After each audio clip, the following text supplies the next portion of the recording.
김현정의 뉴스 쇼.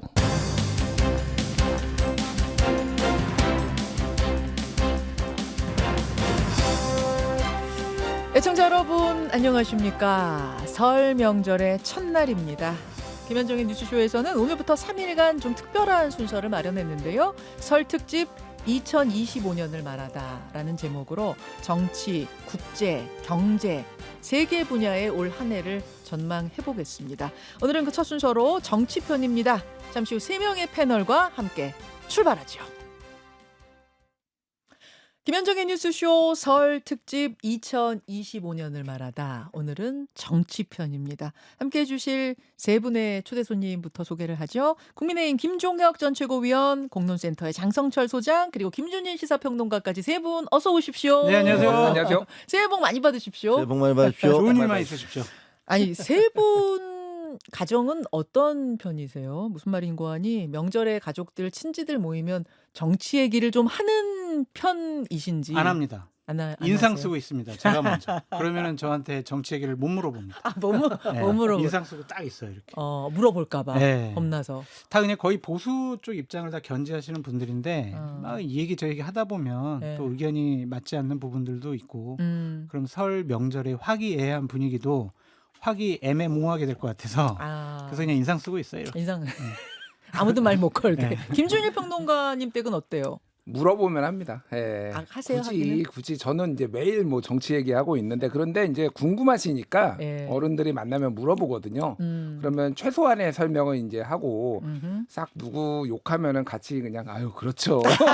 이쪽 역해도 그렇죠. 예. 저쪽 역해도 아유, 그렇죠. 그렇죠. 그냥 뭐 요 정도만 하는데 제가 뭐 적극적으로 등판해서 뭔가 의견을 펼치기에는 조금 그래요. 그런데 출연료를 안 주셔가지고 얘기 안 하는 거 아니에요? 아이 어른들한테 뭐 출연료까지 못했으니까 세뱃돈 받으면 한마디 해주시고 막. 세뱃돈 드려야죠 이제는 다 드려야 됩니다. 예. 근데 이제 우리 김종혁 전 최고는 현실 정치에 발을 담그셨기 때문에 그렇죠. 아무래도 친지들도 한마디씩 뭐 조언 반, 의견 반 막 활발하게 말씀들을 건네실 것 같은데.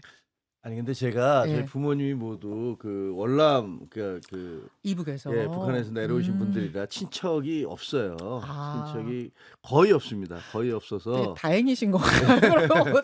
사실은 그리고 또 예. 나이가 있다 보니까 예. 대개 보면 이제 저희 이제 그 처가 쪽이나 이런 쪽도 예. 제가 제일 위 쪽이에요. 아. 근데 생각해보면 뭐 제가 제일 위인데 예. 저한테 뭐라고 얘기 안 조언하기도 하잖아요. 그렇고. 속으로 무슨 생각을 하는지 잘 모르겠는데 저에 대해서 뭐 얘기는 안 하는데 너 무슨 생각하고 있지? 궁금하기도 해요.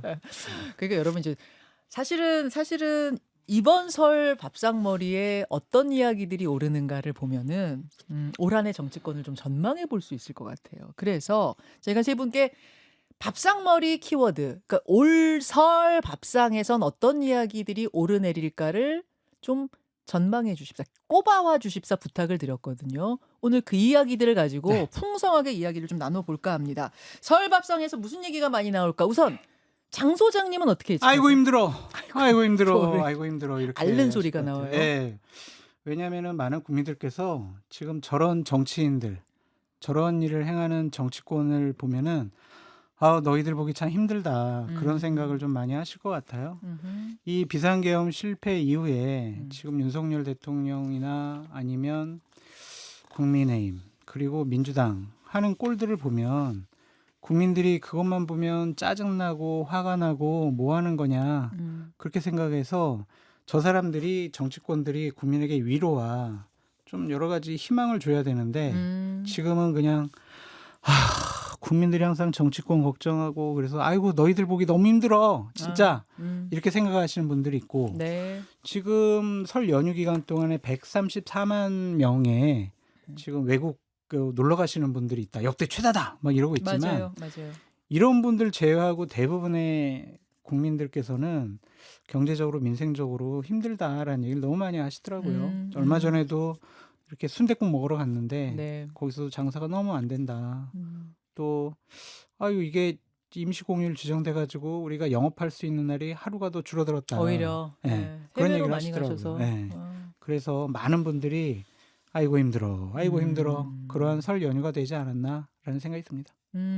아이고 힘들어라는 말씀에 저도 동의하는 게 뭐 어느 쪽을 지지하느냐를 떠나서 밥상머리에서 그 얘기 잘 많이 나올 것 같긴 해요. 김종현 최고 그렇죠? 그렇죠. 네. 왜냐하면 택시를 타도 네. IMF 때보다 더 힘들어요. 이런 얘기를 하고 그다음에 뭐 식당에 들어가든가 그 중소상공인들을 만나도 아 정말 힘들어서 못 살겠어요라는 얘기를 너무나 많이 합니다. 그리고 비상계엄으로 인해서 사실은 국가적인 위기 상황이 더 심각해졌잖아요. 네. 그래서 환율이 지금 급등하고 있고 네. 그다음에 주가라든가 그다음에 경제 전망이라든가 이런 것들이 모두가 다 네거티브한 쪽으로 부정적인 쪽으로 돌고 있는데 그리고 또 이제 누가 그런 얘기 하더라고요. 야, 너 같으면은 그 비상계엄 내려진 나라에 장사하러 가겠냐? 어허. 여행하러 가겠냐? 예, 불안하다. 예. 뭐 그런 얘기 하잖아요. 그리고 예. 또 보면은 해외에서 생중계되는데 대통령실에 대통령이 있고 그걸 경찰들이 체포하러 가고 있고 그 앞에서 그렇죠. 시위대가 뭐 계속 그 양쪽 시위대가 몰려서 충돌하고 있고 그런 거 보면 만약에 입장을 바꿔놓고 보면 저도 안 갈 것 같아요. 저도 다른 나라 동남아에 그러네요. 있는 어떤 국가에 맞아요. 야 그거 괜히 지금 갔다가 무슨 이상한 꼴 당하는 거 아니야? 그리고 또 나중에 어떻게 될 거야? 뭐 그래서 관광객도 안 올 것 같고 거기다가 그 바이어들이나 이런 사람들도 야 그 어쨌든 국가 체계가 제대로 좀 정상으로 잡힌 다음에 뭐 무역을 투자를 하든지 하든 뭘 거래를 해야지. 해야지. 예. 그거 어떻게 될 줄 알고 예. 이런 말들을 하는 것 같아요. 그래서 이래저래 저는 이 비상계엄은 앞으로 뭐 두고두고 역사적으로 평가를 받겠습니다만 국가적인 큰 재앙을 초래했다. 근데 그 재앙의 초래 그것을 한 이유가 무슨 국민들에게 야당에게 경고를 하기 위해서라든가 혹은 무슨 부정 투표에 대해서 사람들에게 좀 이런 게 있습니다라는 것들을 그냥 확인시키는 차원에서 했다. 라는 것들은 사실은 너무 무책임한 얘기인 것 같고요. 그렇죠. 그리고 국민들로서는 억장 무너지는 그런 주장인 것 같다라는 생각이 듭니다. 아이고 힘들어 소리가 나오게 된 지금까지의 상황들을 한번 쭉 정리를 해보면, 그러니까 지금까지 진행 상황을 한번 정리를 해보면 윤 대통령이 결국 구속 상태에서 기소가 됐습니다. 그런 채 이제 명절 연휴를 맞게 됐는데요. 많은 법조인들이 그러시더라고요. 윤 대통령이 만약 처음부터 조사에 응했더라면, 적극 응했더라면 구속되지 않았을 거고 불구속 재판을 받을 수도 있었을 것 같다. 왜냐? 전직이 아니고 현직 대통령이거든요. 그러니까 전직 대통령들의 사례와는 좀 다르다. 현직 대통령이기 때문에 불구속 기사 기소됐으면은 이제 그런 식으로 재판받았을 가능성이 크다. 근데 여론전을 택하는 순간 저항을 할 수밖에 없었고 그렇죠.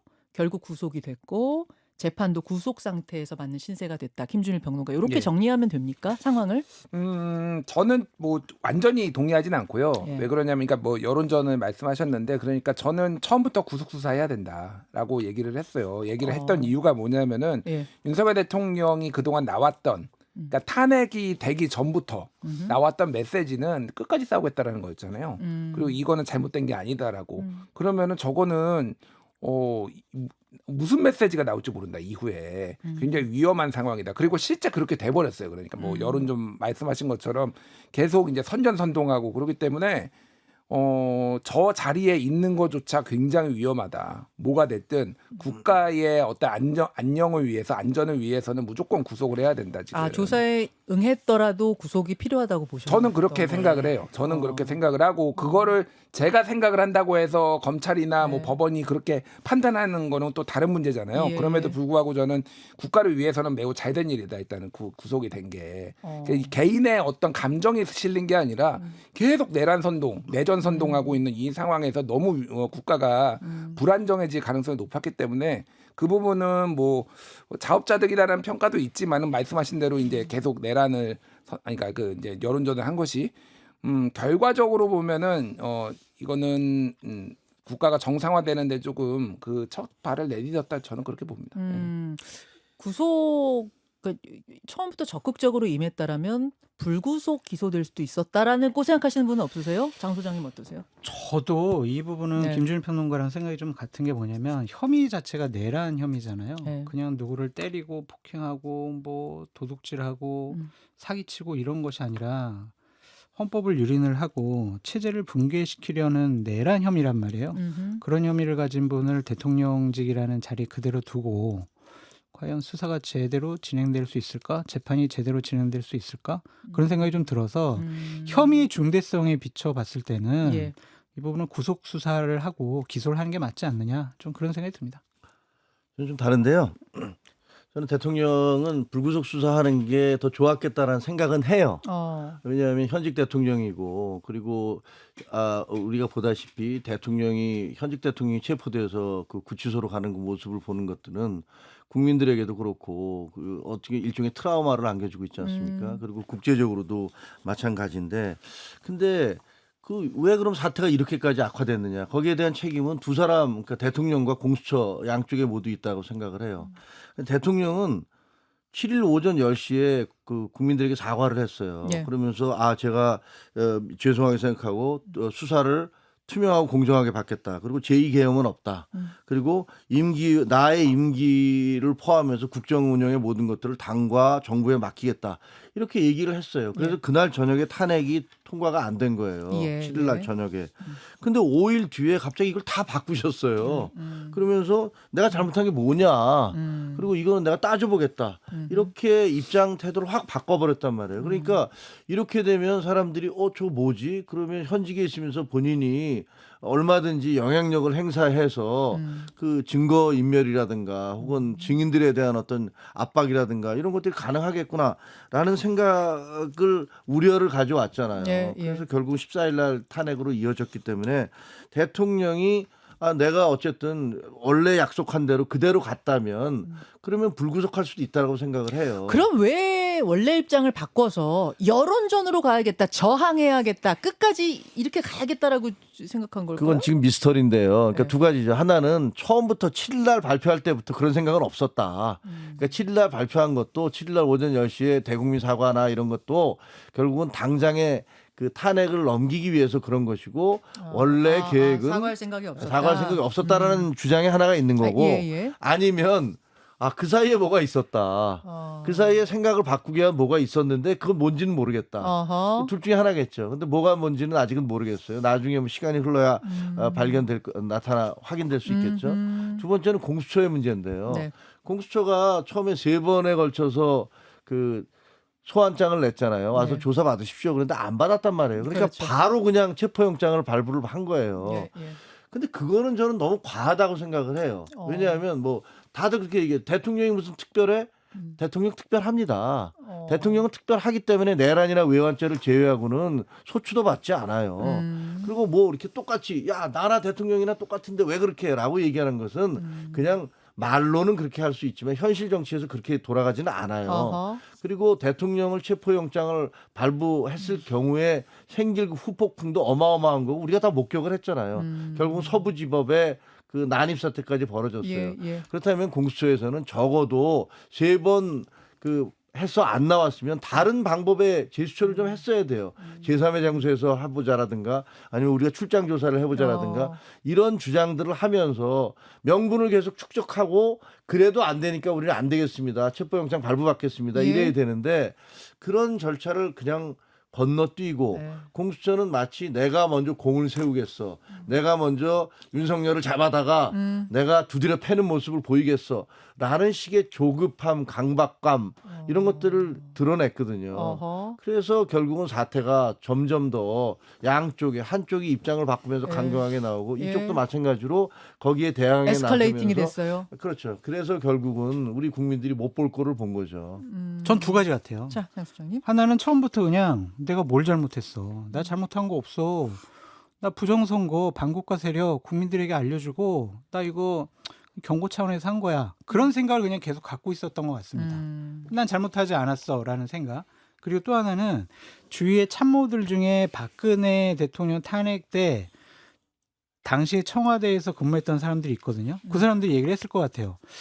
박근혜 대통령 탄핵 때 우리가 그냥 인정하고 사과하고 변론도 적극적으로 안 하고 그러니까 탄핵되고 탄핵이 인용되고 또 파면되더라. 그러니까 우리가 강하게 나가야 됩니다. 그러면 거리에 아스팔트에 있는 우리를 강력하게 지지하는 사람들이 우리 편 들어줄 거고 대통령이 상당히 뭐 우대를 하거나 아니면은 주요하게 보고 있는 유튜버들 계속 여론전 해 갈 겁니다. 그리고 국민의힘에서도 그냥 이렇게 야당 탓하면서 하면은 우리가 이 프레임과 판세를 불리하지 않게 할 수 있어요. 그러니까 우기십시오. 강하게 버티십시오. 그런 주의의 조언도 한몫하지 않았느냐 그런 생각이 들어요. 저는 이거 하나만 좀 얹자면요. 그 김종혁 최고께서 이제 윤석열 대통령이 체포되고 구속되는 게 뭐 국제적으로도 뭐 보기가 안 좋다 뭐 이런 얘기를 하셨는데 오히려 그동안의 과정을 보면은요. 외신에서 이거 굉장히 관심 많았거든요. 예. 우리나라의 민주주의의 회복력이 있다. 절차적 민주주의가 살아 있다라는 거를 다 확인하는 과정이었어요. 그래서 실제 첫 번째 체포가 실패했을 때 1월 3일 날 예. 그때는 주가 폭락하고요. 네. 환율 막 올라오고요. 그 외신에서도 이게 무슨 일이냐 도대체. 이게 체포가 될 줄 알았더니 완강하게 저항해서 요새화했다 막 이런 얘기가 있었고 오히려 그 이후에 체포되는 과정에서는 굉장히 외신에서도 민주주의가 살아있구나 이렇게 됐거든요. 그래서 이건 선후 관계가 바뀐 거예요. 그러니까 윤석열이 체포돼서 국제적 망신이 아니라 오히려 체포되고 구속됨으로 인해서 법적 절차가 지켜지고 있는 국가구나라고 해서 결과적으로 보면 윤석열이 떨어뜨린 국가 신인도를 오히려 올라가고 있는 중이다. 물론 이게 빨리 최종적으로 끝나야죠. 그러니까. 하지만은 이거는 조금 뭐 좀 저는 국민의힘에서 계속 얘기하는 게 체포가 문제다라고 하는데 저는 그 프레임에는 좀 동의할 수가 없습니다. 근데 약간의 짧게 예, 짧은 김치고. 반박은 뭐냐면 그 구속이나 불구속이냐가 국가 신인도에 그렇게 그게 법적 질서가 지켜지는 나라냐 아니냐를 결정하지는 않는다고 생각해요. 왜냐하면 불구속도 엄연한 법적 과정이에요. 그러니까 사람을 구속시키지 않았다고 해서 법적 정의가 실현되지 않는다고 얘기할 수는 없어요. 그러니까 대통령이라는 사람에 대해서 구속을 강행하는 것들이 과연 옳았느냐는 나중에 뭐 이게 그 먼지가 좀 가라앉고 난 다음에 우리가 좀 감정이 아니라 냉정한 그 생각으로 돌아보면 뭐가 옳은지 그른지가 판단이 되겠죠. 그러니까 지금은 각자가 모두 각자의 정치적인 입장이 있고 또 감정도 굉장히 격앙된 상태라서 이게 대립하고 있는데 그냥 저는 그렇게 생각을 해요. 자, 정리를 하자면 김종욱 전 최고는 그 조사에 적극적으로 임하고 그래서 구속할 명분을 주지 않고 불구속 재판이었으면 훨씬 보기 좋았겠다 지금 그 말씀하시는 것 그런 같고 말씀입니다. 예. 그 말씀 김준일 최고는 조사에 응했더라도 이건 구속할 수밖에 없을 정도의 좀 중대한 거였다 말씀하셨고 여하튼 조사에 응하지 않았고요. 그래서 구속이 됐고요. 공수처 조사에도 응하지 않자 공수처는 불이 나게 검찰로 이첩을 했습니다. 검찰이 마저 수사해서 기소하십시오. 그런데 검찰이 보니까 구속 기한을 좀 늘려야겠는 거예요. 보완 조사가 많이 필요해 보이겠는. 그래서 법원에다가 신청을 했습니다만 법원은 구속 기한 연장을 받아들이지 않았습니다. 그게 이제 지난 주말 일이었죠. 여기서 법적인 부분을 좀 아셔야지 여러분 이해가 쉬운데요. 기소 시점에서 피의자가 어떤 상태냐가 굉장히 중요하더라고요. 그러니까 구속 재판, 불구속 재판이 갈려요. 구속 상태에서 기소가 되면 구속 기한이 자동으로 최장 6개월 연장이 되는 거고. 그래서 이제 구속 재판이 되는 겁니다. 대신 기소 후에는 여러분 강제 조사를 못 합니다. 근데 기소 시점에 불구속 상태면 그냥 불구속 상태에서 재판을 받는 거예요. 요걸 아셔야지 잘 이해가 될 겁니다. 근데 법원에서 구속 연장은 안 된다. 기한 연장은 안 된다. 일단 김주인 평론가. 예. 왜 법원은 이런 결정을 내린 거예요? 왜 연장 안 그러니까 시키는 거예요? 이게 공수처 규정에 아주 네. 명확하지는 않아요. 그러니까 공수처가 이제 수사를 해서 검찰에 넘기면은 검찰에서 추가 수사를 보강 수사를 한 사례가 없지는 않아요. 조희연 교육감 같은 경우 그런 상황인데 말씀하셨다시피 조희연 교육감은 이제 불구속 상태였고 예. 그럼 구속 상태면은 이제 피해자의 어떤 방어권이나 어떤 이런 거를 법원에서 좀 고려를 한 것 같아요. 그러니까 이 구속 기한이 늘어나는 것에 대해서는 이거는 최우선적으로 이제 여러 가지 왜 구속이 돼야 되느냐, 뭐 사안의 중대성, 도주 우려 뭐 이런 것들인데 이렇게 막 명확하지 않고 헷갈릴 때는 그러면 피해자의 권한을 좀 더 보장해주자. 말하자면 인권 문제. 인권 문제. 예. 그게 하나가 있고 이제 법적 미비 부분이 있으니 예. 법원이 또 보수적으로 좀 판단한 것 같습니다. 그러니까 공수처가 수사한 거 그대로 와서 검찰은 너희는 기소해 그러면은 이렇게 굳이 너희까지 이거 수사를 더 늘려야 돼? 이런 게 조금 작동을 한 것 같아요. 그래서 2번이나 했지만은 2번 다 안 됐잖아요. 그러니까 맞아요. 검찰이 예. 그러니까 법원의 의지는 확고했다. 뭐 이렇게 보면 될 것 같고 그럼에도 불구하고 기소하는 데는 큰 문제는 없다. 다만 이제 앞으로 이게 수사가 진행이 되면 재판이 진행이 되면은 이 관련된 증언을 다시 처음부터 다 들어야 돼요. 그렇죠. 조사가 하나도 안 됐기 때문에. 네. 그러니까 시간이 지연될 수 있으니 그런데 6개월 안에 가급적이면 끝내야 되고 왜냐하면 이제 구속 상태가 최대 6개월이니까 그러면은 이제 법원에서 굉장히 집중 심리를 해서 일주일에 한 번 할 거를 뭐 일주일에 2번 한다든지 이런 식으로 해서 굉장히 빠르게 갈 가능성이 높아 보여요. 법원은 왜 구속기한 연장에 동의하지 않았는가? 좀 덧붙이실 분 계세요? 설명? 저는 고위공직자 장 부장님? 범죄와 관련해서는 수사와 기소를 분리해서 공수처를 만든 입법 취지에 맞는 법 해석이 아니냐 좀 그런 생각이 좀 듭니다. 수사 검사가 수사를 막 해가지고 기소 검사한테 넘겼는데 기소 검사가 또 이렇게 피의자 불러가지고 계속 수사할 수는 없는 거잖아요. 그거 하지 말라고 검수완박한 거 아니냐? 뭐 이렇게 그렇죠. 되는 거예요. 그러니까 그 입법 취지에 맞는 결정이었다고 보여지고요. 저는 윤석열 대통령이 만약 구속되지 않고 네. 그냥 관저에 계속 있으시면은 무슨 일을 할지 몰라서 너무 나라가 더 불안정해졌을 것 같아요. 그래서 구속과 구속 기소한 것은 좀 잘한 선택이다. 그렇게 말씀드리고 싶습니다. 법원이 이제 검찰의 구속 기간 연장 신청을 불허하니까 예. 그 친윤 사이트들에서는 야 이제 오늘 자정에 대통령 풀려나신다. 네, 네, 법원도 드디어 우리 편을 들기 시작했다. 뭐 이런 얘기들이 이제 쫙 퍼졌어요. 근데 그 내용을 자세히 보면 정반대잖아요. 예를 들면 공수처의 수사 권한을 그대로 다 인정을 해준 거예요. 그렇죠. 공수처가 수사한 걸 그냥 받아들여. 검찰 니네가 뭐 거기다 추가 수사 재조사하지 마. 할 거 없이 너는 그냥 기소하는 역할만 하라 말이야. 네. 기소검사의 역할을 하라고. 그거죠. 이렇게 결정을 내렸기 때문에 사실은 이것은 그동안에 윤석열 대통령의 변호인단이 계속 얘기했던 공수처는 수사 권한이 없습니다라고 주장한 거를 법원이 안 받아들인 거예요. 아하. 그거는 뭐 영장 영장 실질심사 때도 그렇고 그다음에 이번에도 아니야 그냥 공수처 수사한 거를 그냥 받아들이면 돼. 이렇게 얘기한 거기 때문에 상당히 불리한 거였어요. 근데 오히려 이제 그런 내용을 잘 모르니까 신유 사이트들에서는 대통령 풀려나실 거야 이렇게 얘기를 했는데 왜 판사가 그런 결정을 했냐면 아까 김준일 평론가 얘기했던 대로 첫째로는 이렇게 약간 그 다툼이 있는 부분에서 이 다툼이 있는 것들을 괜히 끌고 나갔다가 나중에 또 공격받을 소지를 아예 없애버리겠다. 지난번에 서부지법에서 판결을 내리면서 형법 110조, 111조 어쩌고 그렇죠. 저쩌고 여기다가 그렇죠. 써놓으니까 예, 예. 그걸로 얼마나 많은 논란이 벌어졌어요. 예, 예. 그러니까 그런 논란 소지를 다 없애겠다. 아. 그러니까 그냥 바로 영장 발부하든가 아하. 불구속 상태로 예. 해라는 건데 누가 봐도 저도 이제 법률 전문가들의 취재를 좀 해보니까 예, 예. 이게 불구속 상태는 불가능하다고 그러더라고요. 불구속은 아마 왜? 밑에 있는 다시 말해서 석방하는 거는 그렇죠. 대통령을 그런 다시 결정은 석방해서 못했을 거다. 다시 용산으로 보내는 건 아마 거의 불가능할 것이다라고 왜 얘기를 검찰이 하더라고요. 그런 결정을 못할 거라고 왜냐하면 봤어요? 생각해 보세요. 지금 밑에 예. 같이 기소된 사람들이 전부 다 구속이 됐어요. 그러네요. 김용현, 그다음에 수방사령관, 예, 뭐 예. 그 방첩사령관, 예. 특전사령관, 계엄 지휘부들. 계엄 지휘부들, 경찰 지시를 받은 사람들은 전부 다 지시를 받은 사람들은 구속이 돼 있는데 네. 실제로 그 지시를 내린 최종 책임자에 대해서는 불구속을 한다? 예. 그런 것들이 논리적으로 잘 해명이 될 수가 없고 어허. 그리고 또 그 검찰도 그렇게 밝혔지만 이미 김용현이라든가 다른 사람들이 경찰에서 예. 검찰에서 수사한 내용들을 보면 이미 이것으로서도 지시를 받아서 했다는 내용이 너무나 인과관계가 뚜렷하기 때문에 이것을 다른 사람들 다 불구속시킨 상태에서 대통령이라고 해서 구속을 안 시킨다라는 것들은 불가능하다.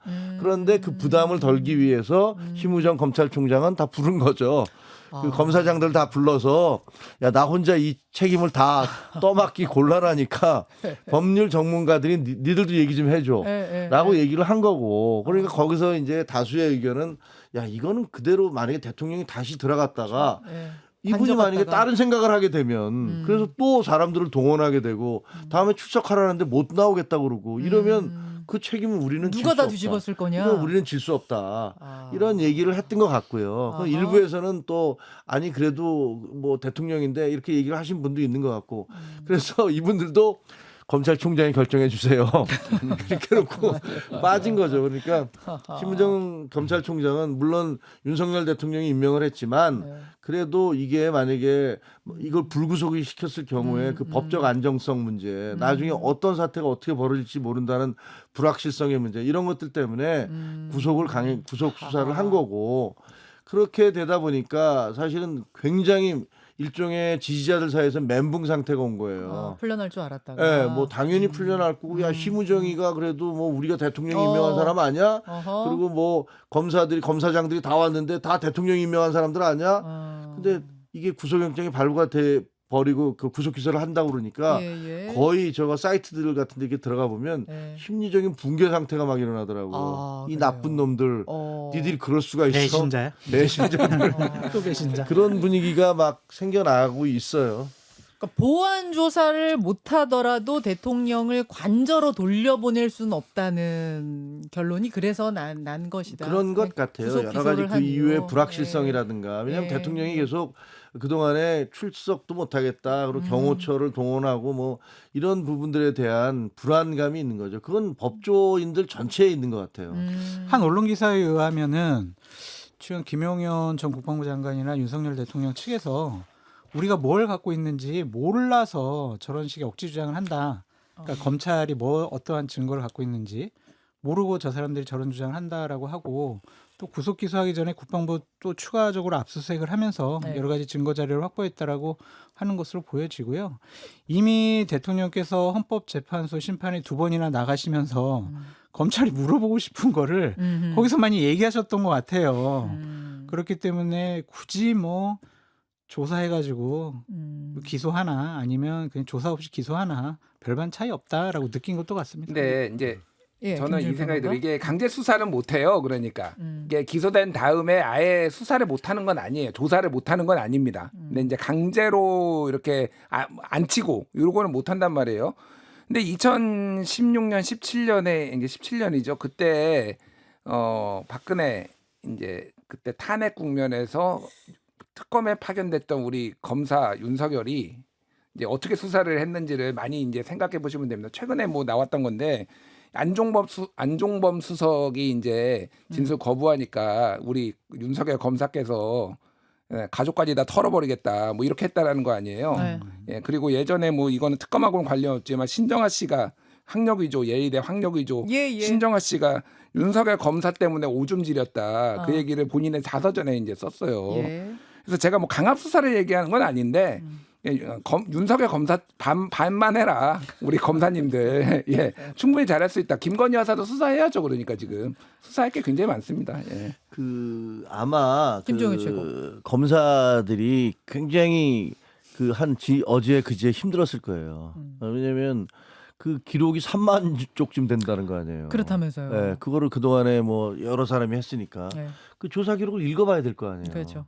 읽어보고 공소장을 써야 된단 말이에요. 근데 공소장이라는 것은 아시다시피 이거는 뭐 옛날에 과거에 5.18 사건에 대한 공소장이 지금도 그 회자가 되고 있잖아요. 다 기록에 남는 건데. 다 기록에 남는 거기 때문에 사실은 이 사안에 대해서는 더구나 당사자들이 다 대통령도 법률가고 예, 주변에 있는 예. 사람들 다 법률가이기 때문에 예. 꼬투리를 잡히면 안 되잖아요. 그리고 뭐 반쪽으로 나라가 갈라져서 그 상대편에서는 그 공소장 나오면 거기에 논리적 결함이 있느냐 혹은 무슨 뭐 맞춤법 틀린 게 있느냐 날짜가 틀린 게 있느냐 예. 뭐 날짜도 뭐 엉뚱한 날짜 기록해서 망신당하는 경우 여러 번 있잖아요. 어허. 근데 우리도 기자 해보면 알지만 아무리 데스크가 검증하고 예. 심지어는 뭐 교율 쪽에서 다 봐도 오자 탈자가 나간단 그거 말이에요. 어떻게 또 나올 때가 있죠. 그럴 때가 있고 그래서 예. 아마 이번에 그 검사들은 그 며칠 사이에 한 이틀 갑작스럽게 예, 예. 이게 기각 뭐저 연장 기각 이 얘기 나온 다음에 아마 거의 멘붕이었을 겁니다. 하하. 앞으로 그러면 재판은 순조로 올까? 즉 한쪽에서는 이미 다른 사람의 증언이나 증거가 워낙 풍부하기 때문에 재판에 별 문제 없을 거야 하는 분들이 있는가 하면 아니다. 어쨌든 대통령이 지금 한마디도 안 한 상태에서 지금 이렇게 재판이 치러지는 거기 때문에 어려울 거고 하나하나 증인들 불러서 재판장에서 다시 따져야 될 거기 때문에 시간도 오래 걸릴 거다. 좀 전망이 엇갈리더라고요. 장 소장님은 어떻게? 근데 예를 들면 이제 이런 거죠. 윤석열 대통령 측에서는 아니 국회의원들 끌어내라고 한 게 아니라 그냥 요원들 끌어내라고 했다. 이거 가지고 이제 재판 네. 과정 중에서 세게 붙어요. 어. 이제 판사가 물어봐요. 맞아요, 요원이라고 했어요라고 해요. 근데 이제 여러 가지 사령관들이 나와서 대질 신문 한 거란 말이에요. 그러면 아닙니다. 저는 그날 대략 몇 시경에 구체적으로 어떠한 지시를 받았습니다라는 것과 예. 검찰에서 확보한 예. 어떠한 녹음이라든지 정황적인 증거 이런 것들을 들이대면 대통령이 묵비권을 행사하고 예. 아무 말을 하지 않는다는 것이 과연 재판에 도움이 될 것이냐. 그래서 여러 가지 부인을 하고 묵비권을 행사하더라도 재판에 불리할 수밖에 없는 너무나 많은 증언과 영상과 정황적인 증거들이 있기 때문에 대통령이 그냥 아무 말 안 하는 것은 오히려 더 불리하지 않을까 그런 생각도 듭니다. 그러니까 이게 지금 윤석열 대통령 측의 주장을 제가 요약을 하면은 일단 비상계엄은 경고용이었다. 네. 그리고 두 번째는 정치인 체포 지시한 적 없다. 음흠. 세 번째는 최상목 등에게 준 어떤 쪽지 비상입법 기구 예산 마련하다. 이거는 내가 주지 않았다. 김용현이 뭐 했다. 네 번째는 포고령도 김용현이 했다. 요거와 반대되는 주장들과 증거들은 이미 다 나와 있어요. 뭐 정치인 체포 지시하지 말았다라는 거는 이미 수방사령관, 특전사령관 등등등에서 지금 다 자신들이 증언을 했잖아요. 예, 예. 자 그러면은 이 타임라인이 어떻게 되냐면은 저는 3월 셋째 주 뒤에 좀 얘기했던 3월 셋째 주 정도에 탄핵이 될 것 같아요. 3월 셋째 주라고 시기까지 딱 정하실 수 예, 있어요. 그거는 이제 계산은 어떻게 나왔는지 왜 따라해요? 내가 부터 얘기했잖아. 3월 18일이라고. 아니 대충 한번 계산해 보세요. 어떻게 3월 셋째 그 여러 주. 사람이 다 얘기했어요. 예, 뭐 예. 그러니까 뭐 하여간 그 정도 하면은 뭐 네. 제가 말하는 거는 예. 재판은 자 시작되는 게 이제 보통 김용현도 그렇고 구속 기소된 다음에 20일 뒤에 첫 재판이 시작이 돼요. 그러면 어쨌든 구속된 기간 안에 6개월 안에 끝내는 게 보통이잖아요. 예. 왜냐면 풀어줘야 되니까 예. 법원도 굉장히 빠르게 간다라고 하더라도 예. 이 재판은 6월까지 가요. 예. 6월까지 1심이 6월까지 간다라고 형사 그러면 재판. 윤석열 탄핵은 3월에 끝나고요. 저는 네. 탄핵이 기각될 가능성은 없다라고 봅니다. 그러면은 이 증언 여기에서 얘기했던 사람들이 이미 끈떨어진 윤석열을 위해서 자기가 내란죄까지 뒤집어 쓰면서 증언을 바꿀 이유가 있을까요? 그러니까 증언이 안 바뀐다고 보면 돼요. 그래서 생각보다 네. 순조롭게 될 것이다. 물론 이제 증인이 많아지기는 하겠죠. 많은 게 했지만은 그거는 법원이 집중 심리를 통해서 빨리빨리 하면 됩니다. 그래서 저는 이거는 이 증거가 너무 많아요. 그러니까 윤석열이 주장하는 거를 반대되는 증언과 증거가 네. 너무 많다. 그러니까 수사기관에서는 한마디도 하지 않은 채 기소가 되긴 했지만 증거 다른 사람들의 증거가 워낙 풍부하기 때문에 633 원칙에 의해서 그 6개월 넘기지 않고 1심 날 것이다 그렇게 네, 전망하시는 거. 김종인 최고도 비슷하세요? 일단 제가 보기에는요. 네. 그 대통령이 아마 지금 헌법재판소에서 다음 주에 그러니까 설 연휴가 끝나고 나면 그 여러 사람이 나오잖아요. 나와 이번에는 이제 민주당 쪽에서 신청한 사람들이 신청한 나온단 말이에요. 근데 증인들 김용현 나와요. 장관은 했고 예. 그러면 이제 홍장원 국정원 1차장이라든가 네. 그다음에 곽종근 특전사령관이라든가 뭐 이진우. 이런 분들이 쭉 나온단 말이에요. 수방사령관, 이진우 예. 수방사령관 이런 분들이 나오면 거기서 그분들이 자기의 입장을 바꿀 것 같지는 않아요. 네. 왜냐하면 논리적으로 말이 잘 안 돼요. 곽종근 특정사령관의 경우 그 야당의 지금 이제 친윤 변호사님들이 주장하는 건 아니 본인도 입에서 요원이라는 얘기를 하지 않았느냐. 근데 그런 얘기를 했는데 야당 국회의원이 억압하면서 국회의원이죠라고 하니까 네라고 얘기한 거는 네가 자발적으로 얘기한 게 아니잖아라고 얘기를 하는데 이게 논리적으로 좀 말이 안 되는 건 그때 당시에 통과가 된 게 새벽 1시란 말이에요. 그렇죠. 통과가 된 게 새벽 1시인데 예. 뭐 누굴 끄집어내 어쩌고 저쩌고나 얘기한 것은 12시 반 사이에 그러니까 쉽게 그 전이란 말이에요. 그렇죠. 그렇죠. 근데 국회가 표결을 하지도 않았는데 네, 네. 이미 들어간 요원 그 특전사나 예. 어떤 계엄군들을 예. 다시 국회 빼오라는 밖으로 건 나와라. 말이 안 되잖아요. 이미 아. 통과가 됐으니까 아. 이미 법안이 국회에서 통과를 시켰기 때문에 아, 니들 필요 없어 나와가 그렇지 아니다. 이미 통과시켰으니까 지금부터는 불법이야. 그러니까 니들 나와. 이렇게 얘기는 할 수가 있죠.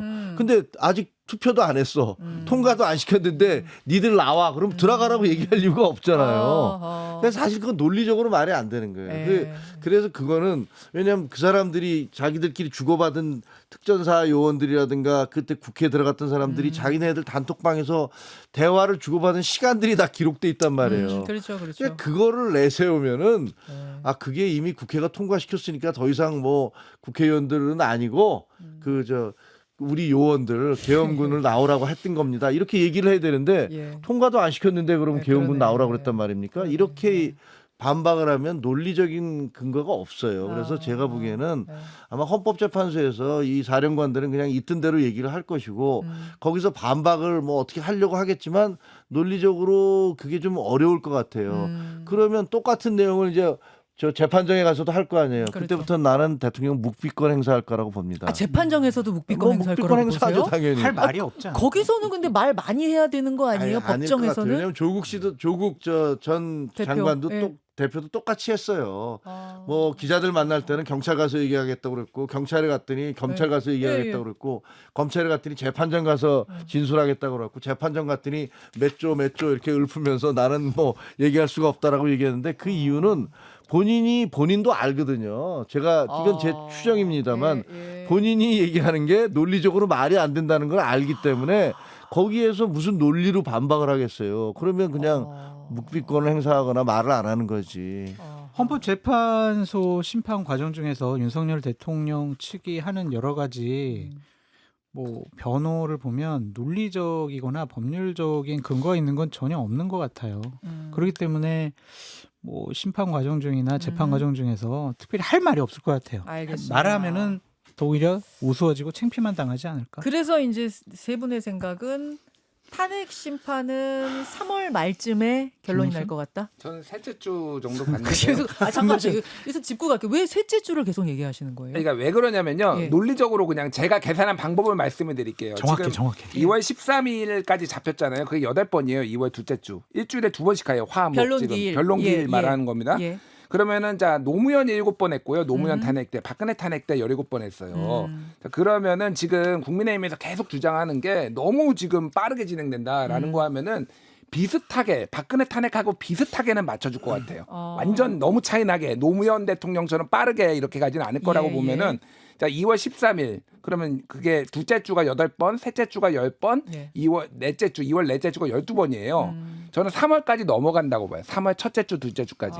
자, 그러면 3월 첫째 주가 14번, 3월 둘째 주가 16번이거든요. 예. 마지막 변론하고 열흘 걸려요, 보통. 지난번에 사례를 봤을 때 열흘 동안 씁니다. 최종 결론 나오기까지 최종 이제 한 발표하기까지 열흘. 이제 다 써야 될 거 아니에요. 쳐야 될 거 아니에요. 쳐야죠. 그러니까 그게 3월 셋째 주가 나올 거다. 굉장히 논리적으로 설명을 아니, 근데 그럴듯해요. 하시네요. 그렇게 무슨 김치고. 뭐 날짜를 정해놓고 하고 있지는 않다고 생각을 해요. 딱 한 가지 날짜는 4월 18일이에요. 4월 18일. 4월 18일 날 헌법재판관 2명이 나가니까 퇴임합니다. 네, 퇴임하니까 적어도 그 전에는 끝내야 된다는 건 대의 명분이 있는 거고 그쪽 역산을 해서 가겠죠. 근데 그 아마 그쪽에서도 그 재판이 어떻게 진행되느냐에 따라 달라질 거예요. 형사 재판이요. 아니요. 그러니까 지금 현재 헌재 헌법재판관이 심판. 예, 헌법재판에서 상대 쪽에서 계속 반박을 하면서 논리적으로 그게 그럴듯한데라고 생각을 하면 의심을 가지고서 할 수는 없는 거잖아요. 그렇죠. 근데 만약에 재판이 압도적으로 진행된다면 그래서 더 이상 누가 봐도 저거는 말이 안 되네. 더 들을 게 없겠어. 더 들을 게 없겠어. 뭐 하는 얘기는 다 거짓말이야. 라는 것들이 분명해지면 더 빨라질 수도 있고. 더 빨라질 수도 근데 있고. 그쪽에서 계속 뭐를 이러이러한 사람이 있다라면 야 그래도 대통령 재판이 이거 재판인데 들어보자. 이것을 이렇게 너무 됐으니까. 이렇게 밀고 가는 건 문제 있지 않아라고 이렇게 생각할 수도 있거든요. 그래서 4월 18일 이전에 하는 건 분명한데 그래서 3월 말이나 4월 초에 될 것 같다라는 3말 4초. 그런 것들은 일반적인 생각인데 그게 무슨 딱 디데이를 정해놓고 하는 것 같지는 그렇게 찍어주세요. 왜 이렇게 설명이 길어요? 찍어주세요 그냥. 뭘 찍어? 국민의힘 분한테 찍어주세요. 아니 그럼 우리 쓰면 이게 좀 국가적인 비극적인 얘기인데 우리가 이거를 김종현 최고를 좀 웃으면서 궁지에 하면 안 몰고 돼. 있는 김준일 평론가. 아이고 참. 아무튼 알겠습니다. 탄핵 심판은 뭐 대체로 지금 뭐 3발 4초 정도 보고 계시는 것 같고 형사 재판은 1심이 늦어도 6월까지는 나올 것 같다. 지금 이렇게들 내다보고 계시는데요. 알겠습니다. 1부를 여기서 좀 정리하고 2부로 넘어가서 김준일 평론가와 우리 김종혁 최고의 키워드로 넘어갈 텐데요. 저희가 세 분한테 설에 듣기 좋은 애창곡 노래방 가면 무슨 노래 부르십니까? 이렇게 여쭸어요. 하나씩 좀 골라오시라고. 그때 이렇게 쭉 골라오셨는데 김준혁 최고 골라오신 것부터 들으면서 우리 1부 마칠까요? 네 고맙습니다. 뭐 골라오셨는데요? 저는 이문세님의 붉은 노을 불렀습니다. 붉은 노을. 노래방 가면 이거 부르세요? 뭐 노래방 가면 부르기도 하고 예. 제가 이문세 씨를 좋아하거든요. 조금만 불러주세요. 조금만. 조금. 붉게 물든 노을 바라보면 슬픈 그대 얼굴 생각이 나. 대통령 생각하시는 거예요? 이 노래 들으면서 1부 마칩니다.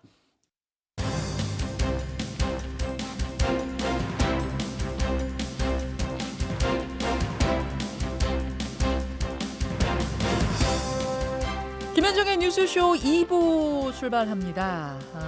애청자 여러분께서는 지금 김현정의 뉴스쇼 설 특집 듣고 계세요. 2025년을 말하다 오늘은 정치편.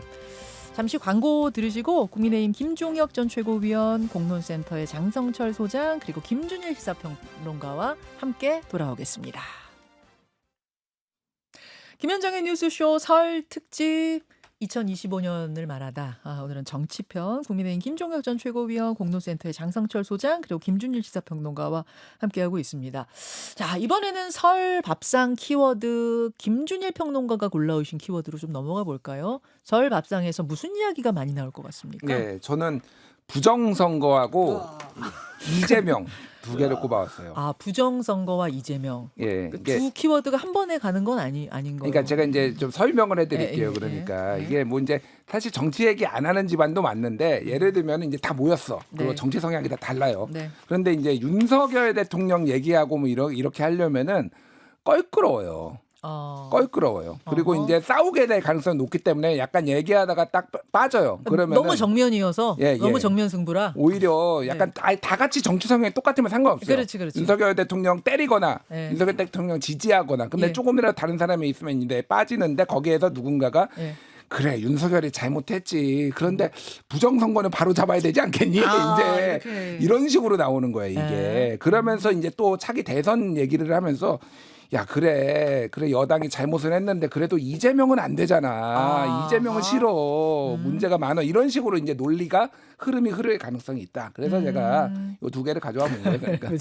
부정선거 얘기 나올 가능성 있고 이재명 대표 얘기 나올 가능성 있다. 근데 저는 진짜 궁금한 게 장 소장님. 네. 부정선거를 주장하는 분들의 그 논리는 뭐예요? 통계입니다.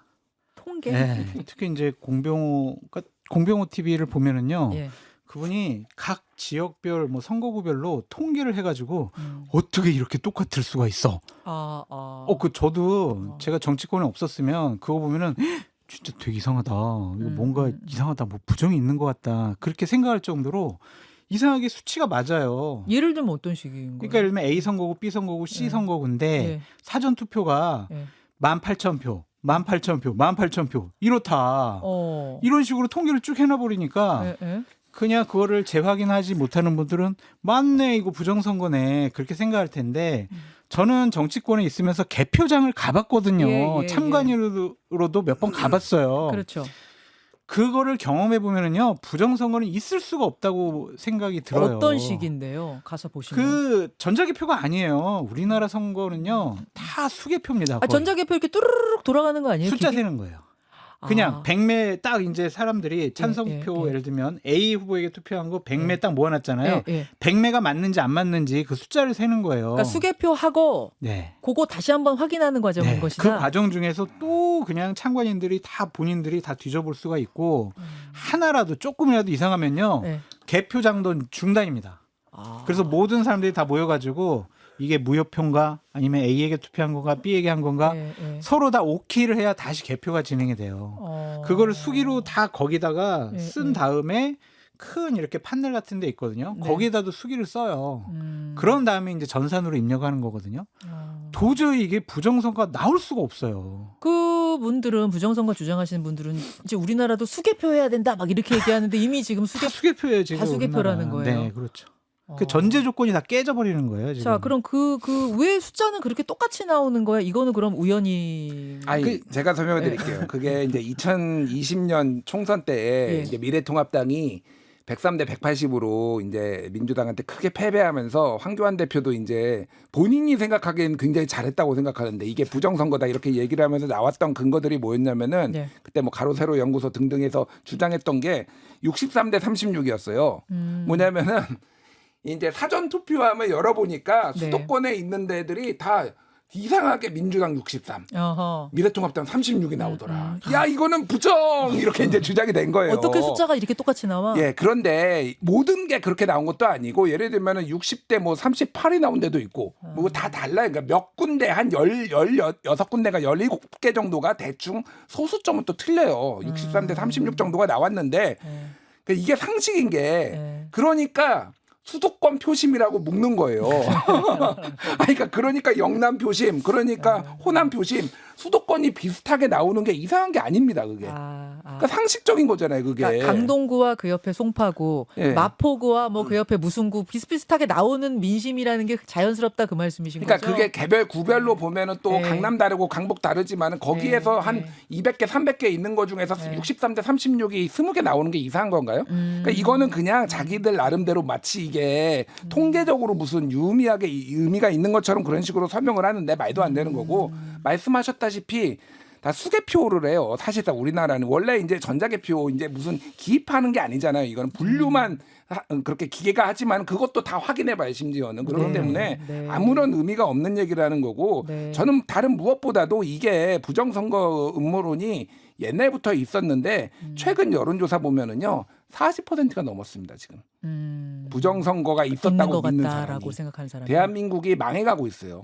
허허. 예, 이거는 체제에 대한 부정이에요. 이거는 이거를 사회가 이거를 이 신뢰를 회복하기 위해서 얼마나 많은 돈을 들여야 되냐. 근데 제가 국민의힘 비판을 안 할 수가 없는데 국민의힘에서 일부 그렇게 강하게 주장하시는 분들도 있고 심지어는 권성동 원내대표도 정확하게 선을 안 거예요. 뭐라고 하냐면은 부정선거를 믿는 분이 많으니까 확인해봐야 되겠다. 뭘 확인을 합니까? 지금까지 계속 확인해왔고 이 숫자를 말씀드릴게요. 2020년 총선에서 부정선거라고 신고돼서 검찰이 수사한 게 126건이고요. 네. 그리고 작년 2024년 총선에서 34건의 부정선거 고소고발이 있었고요. 네. 2022년 윤석열 대통령 당선됐을 때도 11건이 있었어요.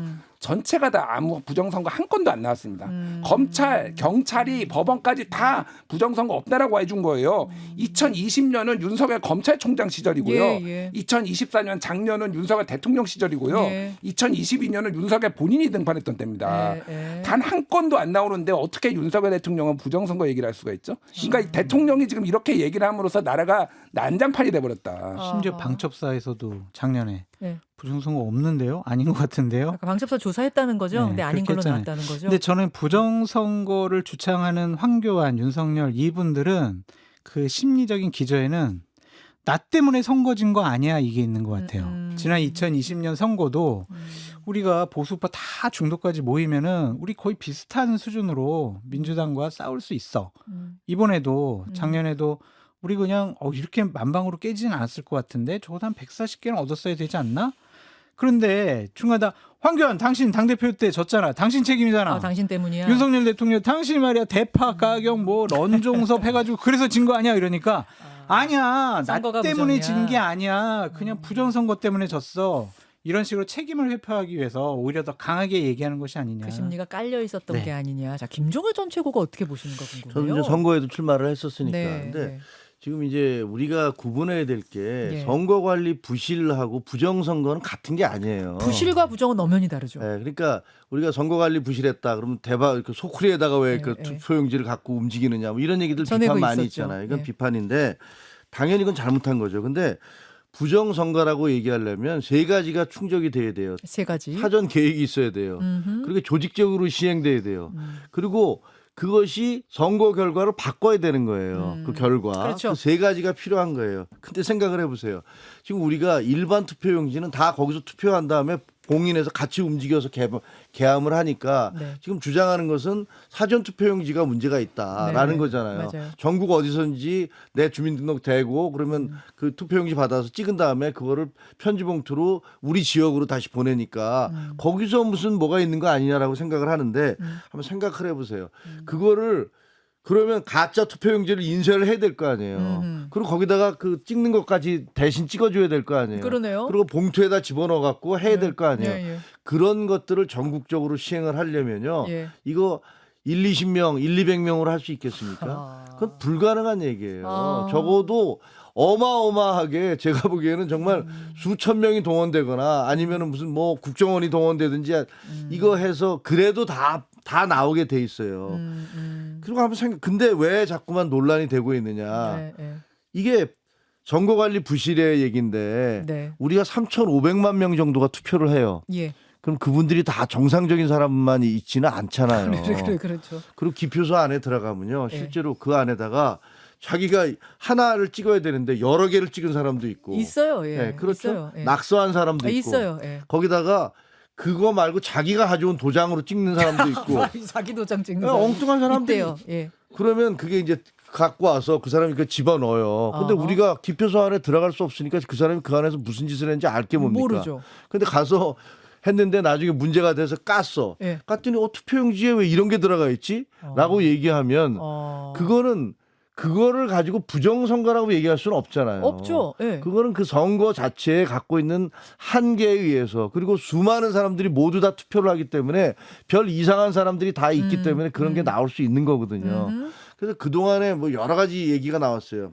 야, 왜 도대체 그 무슨 배춧잎 같은 그런 게 나오는 거야. 그다음에 왜 투표용지 보니까 여백이 달린 게 한두 개가 있었어. 예, 이게 뭐야 도대체. 아. 그리고 왜 관리관 찍었는데 이게 똑같이 안 나오고 이렇게 흐리게 나왔어. 어허. 혹은 이게 일장기처럼 나왔어. 예. 이상하다. 부정선거인가 보다. 이렇게 되는 거지. 화살표 있는 건 뭐야. 이게 논란이 됐는데 그때 대법원 검증 과정 때 다 네. 시연을 해봤어요. 예. 해봤더니 야 이게 헤드가 흔들리면 여백이 이렇게 출력하는 과정에서 뭘 건드리든가 이래 갖고 헤드가 흔들리면 여백이 서로 다른 투표용지가 나오기도 그럴 수 있어요? 한다라든가 그다음에 이게 잉크 자체가 문제가 생겨갖고 여기 이상하게 푸르스름하게 뭐가 그 묻을 수도 있다라든가 네. 이 도장 자체도 찍다가 이게 두 번 찍든가 그러면 이게 일장기처럼 보인다든가 이게 예. 다 그러니까 시연을 해서 이런 게 가능하다라는 것들을 다 검증을 했단 말이에요. 예. 근데 그럼에도 예. 불구하고 예. 어쨌든 그게 약간 좀 이상해 보이니까 아. 그러니까 계속 이런 그런 것들을 논란이 모아가지고. 그렇죠. 이걸 이런 걸 사진을 찍어서 이게 부정선거의 증거다라고 확산을 하고 있는 건데 그런데 이거는 여야 정치권이 제일 큰 문제예요. 왜냐하면 아까 말씀하신 대로 김어준 씨가 K값 상수가 문제니 뭐니 뭐 통계학자들 불러다 그런 얘기를 하고 그때 이제 2012년 대선 그렇죠. 때였어요. 박근혜 K값? 대통령이 이긴 것은 K값 상수를 조작해서 한 것이고 그다음에 그걸로 더 플랜이라는 다큐멘터리 영화도 만들었어요. 근데 그때 어떻게 했습니까? 민주당 거기에 대해서 비판 한마디도 안 했어요. 국민의힘에서 펄펄 뛰었죠. 왜? 우리가 진 선거에서 그 선거가 부정선거 때문에 졌다고 그러는데 내가 왜 나서서 그걸 막아줍니까? 아무 얘기 안 하죠. 국민의힘 마찬가지예요. 우리가 진 선거야. 우리가 진 선거인데 누가 나와서 야 부정선거 때문에 졌어라고 막 얘기하면 우리가 그걸 나서서 야 사실은 어허. 공정한 선거였어. 이렇게 얘기할 이유가 뭐 있습니까? 예. 정략적으로 생각해 보면 양당 모두가 자기에게 유리한 주장을 하는 사람들에 대해서 비판을 안 하는 거예요. 그리고 그냥 그걸 가만히 방치해 두니까 점점점 눈덩이처럼 커진 거기 때문에 그러다가 이번에는 결국 대통령이 덜컥 물어버리는 상황까지 가버린 대통령이 거예요. 저는 솔직히 대통령이 부정선거라고 실제로 생각해서 계엄을 했다는 생각은 안 해요. 아 그래 그거는- 그것 때문에 했다고. 그건 본인이 하시는 변론기를- 말씀일 것이고 그렇게는 믿지 않는데 어허. 근데 어쨌든 뭐 그것에 대해서도 국민의힘에서도 만약에 누군가가 나와서 계속 네. 그거 사실이 아닙니다라고 네. 얘기를 했으면 가라앉았겠죠. 근데 당대표, 네. 전직 당대표, 네. 떨어진 사람들 이런 사람들이 계속 나와서 이걸 확산을 시키고 그 보수 유튜버라는 사람들이 그런 전체 얘기를 해주는 게 아니라 부정선거와 선거 부실의 차이점을 얘기하는 게 아니라 그냥 이게 부정선거라고 단정을 하면서 확산을 시켰던 거고 선관위도 거기에 대해서 적극적인 반응을 안 하고 있다가 이번에 이제 발등에 불이 떨어지니까 예, 일제히 예, 예. 아니 사실은 그게 아니었다라고 막 얘기하고 있잖아요. 그러니까요. 이런 각자의 무책임이 다 그 총체적으로 연결되면서 이 아하. 어마어마한 음모론의 나라를 만들어 놓은 겁니다. 정말 음모론의 나라가 된 것 같아요. 예, 요새 보면 정말 음모론의 나라가 된 것 같다 이런 느낌이 드는데 근데 요거 하나만 말씀드리면은 네, 선관위가 안 한 게 아니에요. 그러니까 21대 총선 2020년 총선에서는 네. 시연까지 다 해줬어요. 그러니까 음모론자들이 많다 보니까 이런저런 시연까지 다 해보고 그 국정원이 이제 해킹했다 이거는 사실은 국정원이 인터넷으로 단절돼 있어요. 인터넷하고 연결이 안 돼 있습니다. 이게 선관위 서버가 그래서 국정원이 해킹은 할 수가 없으니까 아예 그러면 일시적으로 열어줘서 국정원이 이제 해킹해가지고 보안 미비점이 있다라고 한 건데 이게 마치 매우 취약한 것처럼 아예 불가능해요. 그거는 요원들이 북한 요원들이 선관위 안에까지 들어가 예. 그러니까 방첩사 직원들 들어가는 것처럼 안에까지 들어가가지고 뭔가를 그것도 복잡하게 하지 않는 이상 아예 불가능합니다. 그래서 이런저런 것들을 안 해본 게 아니에요 다. 근데 음모론자들은요. 믿을 생각이 없어요. 그냥 믿을 생각이 없습니다. 아이 그리고 부정선거 의혹이 진짜 있다 쳐요. 있다 쳐도 의심스러운 게 있다 쳐요. 그렇다고 해서 대통령이 군대를 동원해가지고 선관위 막 들이닥치고 국회 들이닥치고 이래도 되는 것이냐? 아니 대통령 마음에 의심스러운 게 있으면은 막 이렇게 해도 되는 것이냐 그 질문을 하고 싶어요. 그래서 만약 윤석열 대통령이 아니라 뭐 누구 대통령이라고요? 뭐 김준일 대통령, 감사합니다. 김종혁 대통령, 저는 노땡큐입니다. 장성철 대통령. 고개 끄덕끄덕. 아니 뭐 누구? 이재명 대통령, 이준석 대통령, 뭐 유승민 대통령, 조국 대통령. 이 대통령들이 자기 마음에 의심스러운 게 있으면 막 그러면은 자 군대 동원해서 거기 한번 조사해봐 이렇게 해도 되는 것이냐. 사실 이 부분에 대해서 여러분 생각을 좀 특히 그러니까요. 지금 맞습니다. 부정선거 때문에 계엄했다는 것에 동의하시는 분들은 그런 경우에도 동의하시는 것인가. 이 질문을 한번 좀 드려보고 싶은데 아무튼 김준일 평론가의 키워드 중에 한 가지. 부정선거에 대한 얘기를 좀 해봤고요. 답답해서 오래 얘기했네. 오래 얘기했네. 오래 김종혁 최고가 더 열받으셔서 굉장히 오래 얘기하셨어. 여기서 노래 한 곡을 들으면서 약간 열기를 식히고 그다음 키워드로 넘어가 볼게요. 뭐 골라오셨어요? 애창곡. 노래방 저요? 애창곡이자 애창곡. 저는 예. 신해철의 무한궤도의 그대에게. 이 노래 부르실 수 있어요? 아니 앞에만 부르게 빠바바바바바밤. 근데 제가 왜 이 부분을 불렀냐면은요. 네. 이 전주가 웅장해요. 좋아요. 전주가 사람의 심장을 뛰게 하고요. 이게 각 대학이나 프로야구의 응원가로 엄청 많이 씁니다. 그렇죠, 이 노래가. 그렇죠, 예, 그렇죠. 그리고 네. 최근에 오징어 게임 시즌 2에서 이 노래가 나왔어요. 4인 오각인가 이렇게 걸을 때 이 노래가 딱 나와서 세계적으로도 많이 주목을 받고 무엇보다도 가사가 저는 좋습니다. 네. 나는 그대 위해서 다 모든 걸 내놓을 수 있다. 사실 그래서 정치인들도 조금 국민을 위해서 그렇게 희생하는 사람이 되면 좋겠다. 이 이런 아름다운 차원에서. 노래를 꼭 정치와 연관시켜가지고 또 진짜 너무하네. 신해철 팬들한테 혼나요. 바랄 걸 바라야지. 듣고 오겠습니다. 무한궤도 그대에게.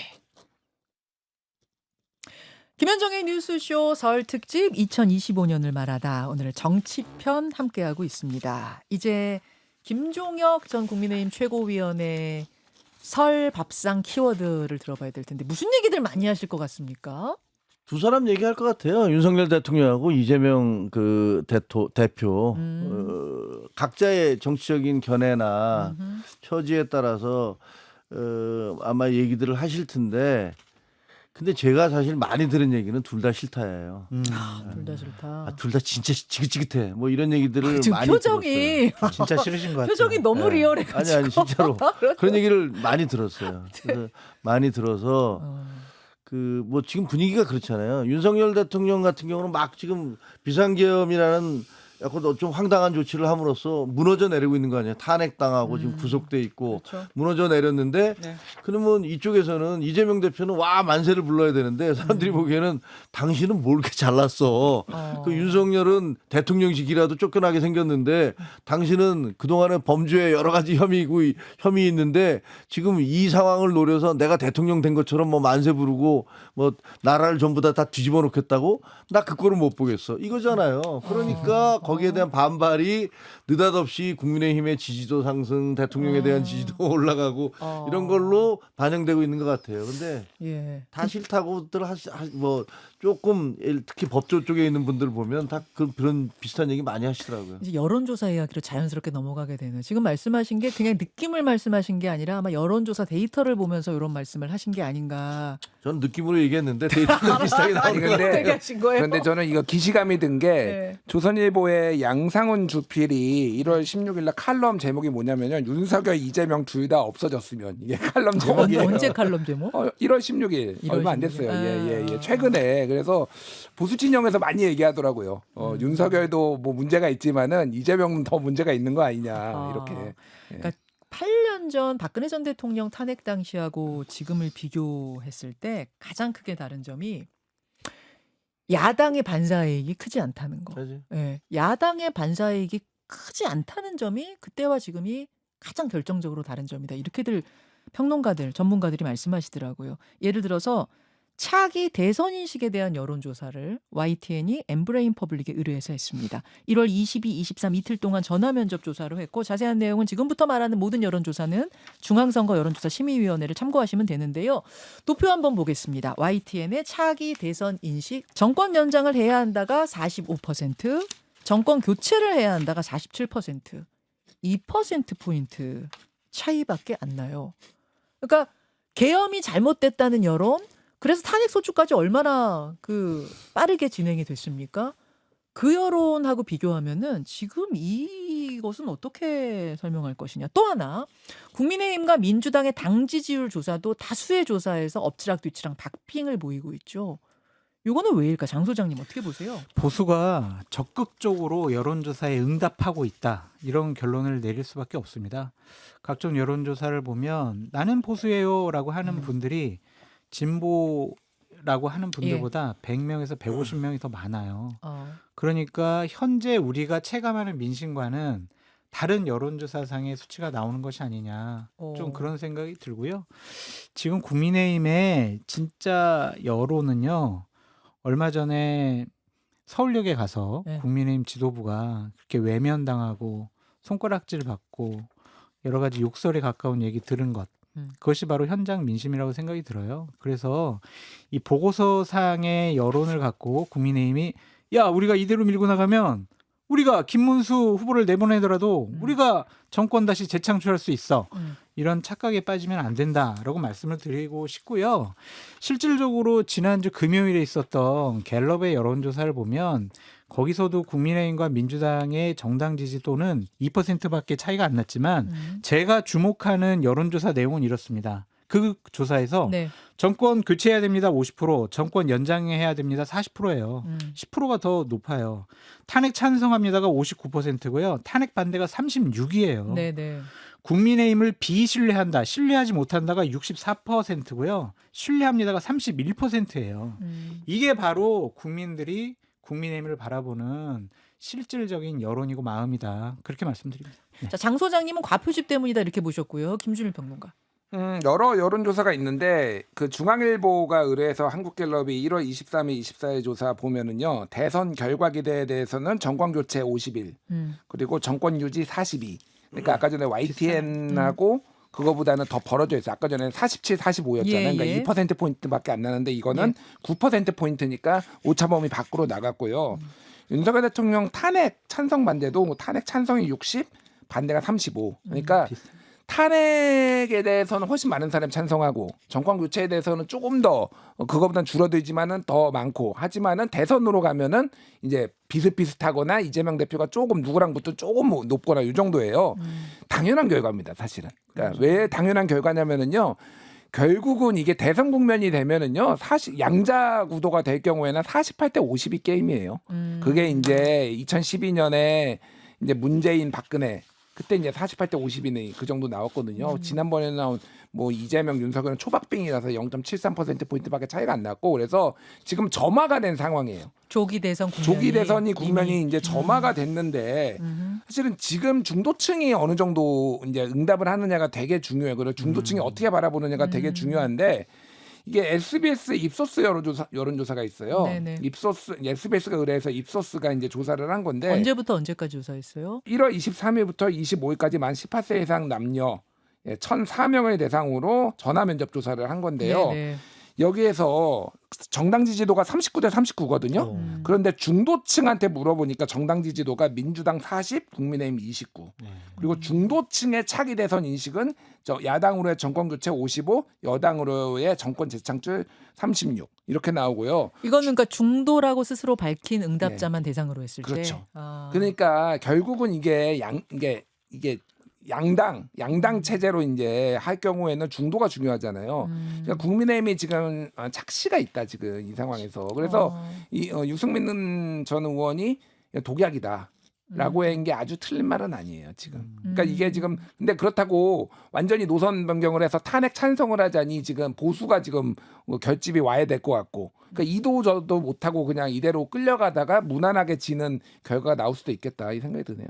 그럼 지금 두 분이 말씀하신 건 여론조사 결과가 둘 다 실언은 아닌 것 같다. 국민의힘이 더 실언 건데 과표집 때문에 이렇게 좀 둘 다 실언으로 나타나는 것 같다. 그 말씀이신 거예요? 근데 이재명 대표 3월달에 예. 공직선거법 2심 나오거든요. 예. 거기에서 2심에서도 유죄 나오면은요 사실 어떻게 될지 모릅니다. 제가 자. 보기엔. 왜냐면은 이게 그러니까 좀 한마디만 하면은 네네. 총선은요. 예. 총선은 회고적 투표를 해요. 회고적 하는 거는 지난 정권이 잘했냐 못했냐 얘를 심판해야 되냐 말아야 되냐 이렇게 보지만은 대선은요 전형적인 전망적 투표입니다. 지난 정부고 뭐고 이거는 다 끝났고 앞으로 잘할 사람이냐, 나라를 경제를 잘 살릴 사람이냐, 더 시끄러울 사람이냐. 근데 이재명 대표가 2심에서 유죄 나오면은 그냥 대통령 되더라도 난리 날 것 같거든요. 그러면은 중도층이 움직일 가능성이 있죠. 자, 김종욱 최고는 어떻게 보세요? 다 비슷하게 생각해요. 비슷하게 다 뭐 생각하세요? 지금 공통적인 의견이잖아요. 과표집. 그러니까 응답자 중에서 10%에서 15% 포인트 정도 보수라고 대답하는 사람들이 많다.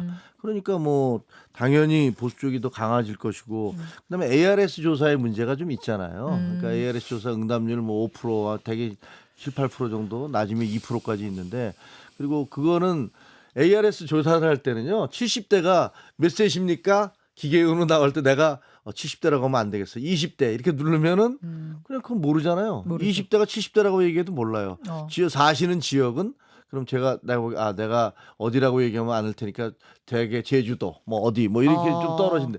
이렇게 얘기해도 알 수가 없어요. 그러니까 사실은 ARS 조사가 그러다 보니까 들쑥날쑥 조사기관마다 다른 거고, 그래서 직접 이제 갤럽에서 전화를 해서 물어볼 경우에는 목소리가 뭐 20대가 70대 목소리를 흉내낼 수도 없을 것이고, 그리고 또 직접 통화를 하다 보면 그렇게 그 거짓말을 대놓고 하기는 보통 사람은 쉽지 않잖아요. 그래서 그런 ARS 조사의 한계라는 그런 문제도 있고, 그다음에 지금 아까 김진일 평론가 얘기한 대로 지금 조기 대선 분위기예요. 그러니까 어차피 대선이라는 게 비슷비슷하게 가잖아요. 몇 프로 차이 안 나지 않습니까? 그렇죠. 그러니까 뭐 다른 거보다도 그냥 내가 좋아하는 진영으로 이렇게 뭉치고 있다. 그런 생각이 드는 것 같아요. 그러니까 보수 과표집인 것도 어느 정도 맞지만 그것만으로는 설명 안 되는 부분은 조기 그렇죠. 대선 국면으로 네, 넘어갔기 그렇죠. 때문에 네. 중도 일부도 이렇게 조기 대선 국면으로 답하고 있다. 뭐 이렇게 보신가? 근데 아까 얘기했듯이 이제 중도를 잡는 게 중요하잖아요. 네. 근데 지금 뭐 나오는 수치는 우리가 이제 그 보수가 많이 응답을 하기 때문에 그렇게 되지만, 만약에 중도까지 이게 간다면은 이게 좀 낙관하고 있거나 좋아할 분위기는 전혀 아니죠. 보수의 입장에서, 국민의힘 입장에서 그렇다는 겁니다. 자, 그러면은 조금만 더 구체적으로 여론조사를 들여다볼게요. 먼저 다자대결. 한국갤럽의 1월 23, 24일 조사, 중앙일보가 의뢰한 이 전화면접 방식 조사를 한번 보면은 이재명 36, 김문수 16, 홍준표 10, 한동훈 8, 오세훈 7, 김동연 4, 우원식 2, 이준석 1% 요런 흐름입니다. 근데 요 한국갤럽 중앙일보 의뢰 조사 말고도 다른 것들의 다자대결 흐름도 뭐 크게 다르진 않아요. 다자대결로 했을 때는 이재명 대표가 한참 앞서가는 압도적이죠. 네. 모양새고, 보수 진영 쪽에서는 김문수 장관이 조금 앞서가지만 뭐 압도적이라고 하긴 그렇지만 하여튼 앞서가고 있는 요 분위기. 여기서 하나 짚고 갈게요. 김문수 장관, 김종인 최고. 김문수 장관은 갑자기 어디서 이렇게 튀어나왔는데 갑자기 이렇게 1등을 막 하고 이러시는 거예요? 이게 뭐 아마 다른 데서 얘기했지만 네. 이 사태에 대해서 가장 놀라는 사람은 김문수 장관 본인일 것이다. 1등, 야, 이게 무슨 1등을 일이야 하는 도대체. 것에 김 장관님이 제일 내가 놀래. 평생 이렇게 열심히 살아왔어도 이래본 적이 없는데 이게 뭐냐.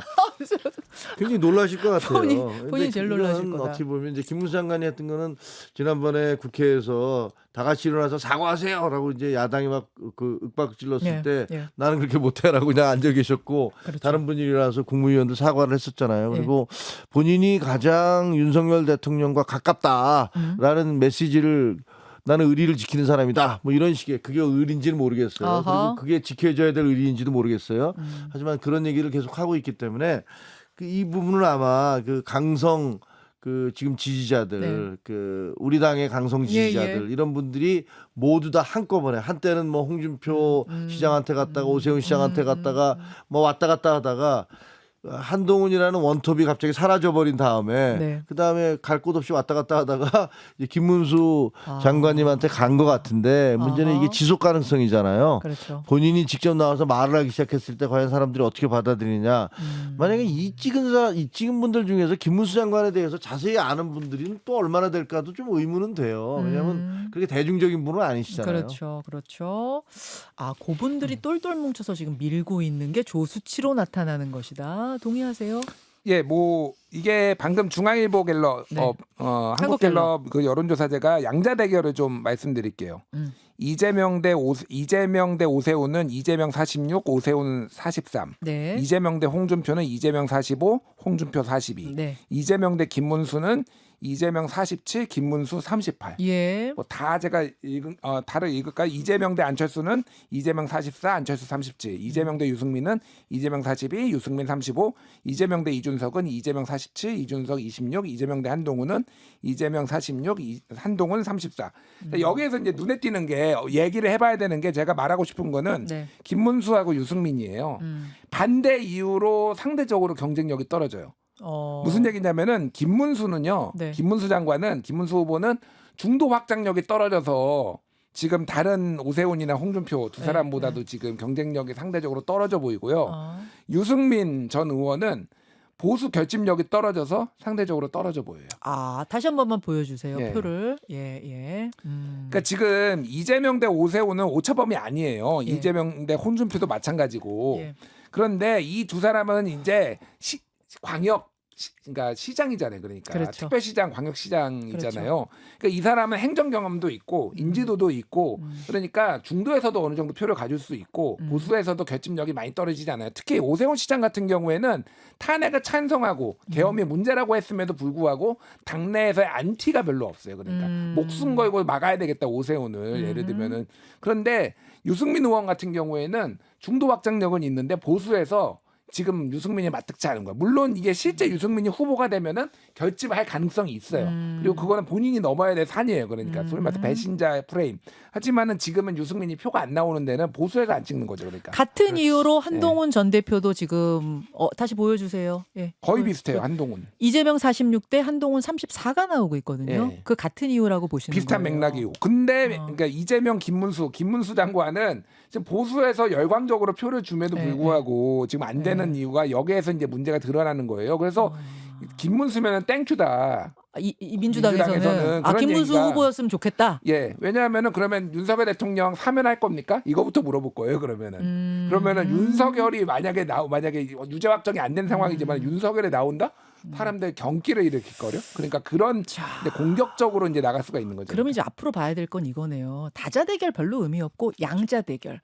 두 가지인데 하나는 이재명이라는 어떤 고정값을 민주당의 후보로 놓고 보수 후보들 한 명씩 다 붙여봤을 때 누가 이길 것이냐를 국민의힘에서는 볼 것이고 또 하나 질문은 그럼 민주당은 이재명 대표 확정 맞아? 혹시 거기에서 변수는 없을 거야? 이 두 가지를 이제부터 좀 봐야 될 것 같은데 제가 하나 말씀드리면 아까 예. 중앙일보 그 여론조사를 띄워주시면은 예. 저는 유승민 후보가 예. 저 수치에서는 35로 한동훈 대표랑 비슷하게 가장 낮지만은 가장 경쟁력이 있다라고 볼 수밖에 없는 수치가 있어요. 뭐요? 왜냐하면 다른 분들과 대입했을 때보다 이재명 대표의 지지율이 제일 낮아요. 42%잖아요. 유승민과 붙었을 때 이재명이 42 이렇게 나온다. 제일 낮잖아요. 다른 어허. 데는 47, 44, 46 막 이런데 예. 제일 이재명 대표의 그 지지층을 뺏어올 수 있는 사람이 유승민이다라는 거 하나. 그리고 유승민 후보가 낮은 이유가 예. 다른 예를 들면 오세훈, 홍준표, 김문수 이런 분들은 예. 국민의힘 지지층입니다. 거의 80%가 예. 이제 나는 김문수 지지해요, 나는 홍준표 지지해요. 그런데 저걸 세부 내역을 보면은 예. 대략 그의 절반, 40% 정도만 유승민 후보를 지지한다고 하거든요. 어. 유승민 후보가 대통령 후보가 되면은 네. 결국에는 국민의힘 지지층이 민주당에게 정권 뺏기는 것을 두려워하기 때문에 결집할 수밖에 없잖아요. 그러면 결집을 하게 당에서 만들어주고 유승민 후보가 이재명 대표에게 가는 표를 뺏어 온다면 가장 경쟁력 있는 후보는 역설적으로 보면 유승민 후보가 될 수가 있지 않을까. 그런 식으로도 저는 분석을 해봅니다. 그러면 당내에서 후보로 뽑힐 거냐가 문제인데 현재 당원 당규상은 힘들어요. 불가능해요. 지금 5대5죠. 예. 당심 대표. 당원 50%, 국민의힘과 무당층 일반 국민 여론조사 50%거든요. 이러면 저 수치만 봐도 국민의힘 지지층에서 인정을 못 받는 유승민 후보가 될 가능성은 없는데 만약에 2021년 오세훈, 안철수 서울시장 후보 단일화 과정 중에서 했던 전 국민 일반 국민 서울 시민 예. 일반 국민 여론조사 하자. 예. 이렇게 하면은 유승민 후보가 경쟁력 있는 수치를 나타낼 수도 있죠. 김문수 그래서- 장관은 어렵다고 보세요. 끝까지 가는 거. 김문수 장관 지금 선수들이 붙어 있어요. 선수들이 붙어 있다는 게 무슨 지금 말이에요? 친박들이 붙어 있어요. 그리고 대통령실에 있는 분들도 어느 정도 붙어 있어가지고 의도적으로 띄운 부분이 있어요. 어허. 그러니까 친박의 실무자급 분들이 네. 좀 붙어 있어서 좀 작업의 냄새가 좀 난다라는 생각이 들고 두 가지 측면에서 김문수 후보가 그동안 박근혜 탄핵 이후에 너무나 극우적인 발언을 한 주옥 같은 말들이 너무나 많거든요. 그거를 다 국민들이 보면은 야, 이거 좀 너무한 발언인데라고 생각할 수도 있고. 예를 들면 뭐 문재인 대통령은 공산주의자 뭐 그렇죠. 이런 박근혜 것들. 뭐 잘못됐습니까? 왜 탄핵됐습니까? 억울합니다. 뭐 윤석열 왜 탄핵합니까? 막 이런 것들 보면 여러 가지로 문제될 만한 발언들이 있고 또 하나는 저분이 최근 한 10년 동안은 내가 국가를 어떻게 경영해야지라고 준비한 적이 없어요. 그냥 고용노동부 장관 정도는 하고 있지만 내가 생각하는 정치 외교, 문화 외교, 안보 이런 게 좀 오래됐거든요. 그래서 TV 토론회 같은 데 가면 과연 그거를 제대로 할 수 있을까? 대한민국을 어떻게 이끌어가겠다라는 비전, 정책 이런 것들이 제대로 준비가 될까? 그거는 며칠 공부해서 되는 건 아니거든요. 다시 말하면 국민의힘 지지자들이 이제 승리할 후보가 누군가에 대해 진지하게 생각하게 되면은 그 부분을 고려할 것이다. 그래서 김문수 장관이 국민의힘 최종 후보가 되긴 어려울 거다라는 쉬워 보이진 않는다. 말씀이신 거고 네. 김준일 평론가는 어떻게 내다보세요? 저 경선이 이루어진다고 하면 이게 탄핵 직후에 이제 바로 대선 경선 들어가야 되잖아요. 예. 그러면은 사실 사람들이 정치적으로 흥분 상태일 겁니다. 그렇지. 그리고 예전 룰대로 하면은 역선택 방지로 민주당 지지자나 타당 지지자 빼고 하면은 지금 여론조사에서 정치적 효능감을 느끼고 있어요. 보수 진영에서 강경 보수에서 우리가 열심히 응답해 보니까 뭐가 좀 바뀌네. 이게 정당 지지도가 올라가네. 그러면은 여론조사가 당원조사보다 더 강경 보수로 나올 수도 있어요. 그 결과가. 그래서 저는 김문수 후보가 최종 후보가 되는 거 배제할 수 없다라고 봅니다. 오, 그래요? 예, 상당히 가능성 높다고 5대5 룰 그대로 세팅된다면 5대5 룰로 하든 아니면 여론조사를 뭐 더 강화하든 뭐가 됐든 왜냐하면 지금 보수 강경 지지자들이 상당히 네. 고무돼 있다. 그래서 그러니까 뭐 제일 높다라고 보지는 않아요. 제일 높다고 보지는 않는데 어쨌든 저는 3강 중에 한 명 될 거다. 예. 그렇게 보세요. 자, 김종엽 전 최고의 의견이 제일 궁금한데 어떻게 내다보십니까? 그 저 여론조사가 네. 그 12월 3일 날 비상계엄이 이루어지고 난 다음에 지금 이제 50일 정도 지났잖아요. 네. 그러니까 김문수 후보가 뜬 것도 갑작스럽게 뭐 한 3주 사이에 갑자기 뭐 폭발적으로 일어난 거잖아요. 맞아요. 그러니까 저는 뭐 저게 그 정상적인 상태에서의 그 여론조사라고는 생각하지 않아요. 그러니까 한꺼번에 갑자기 뜬 것이 또 한꺼번에 확 무너질 수도 있는 거 아니겠습니까?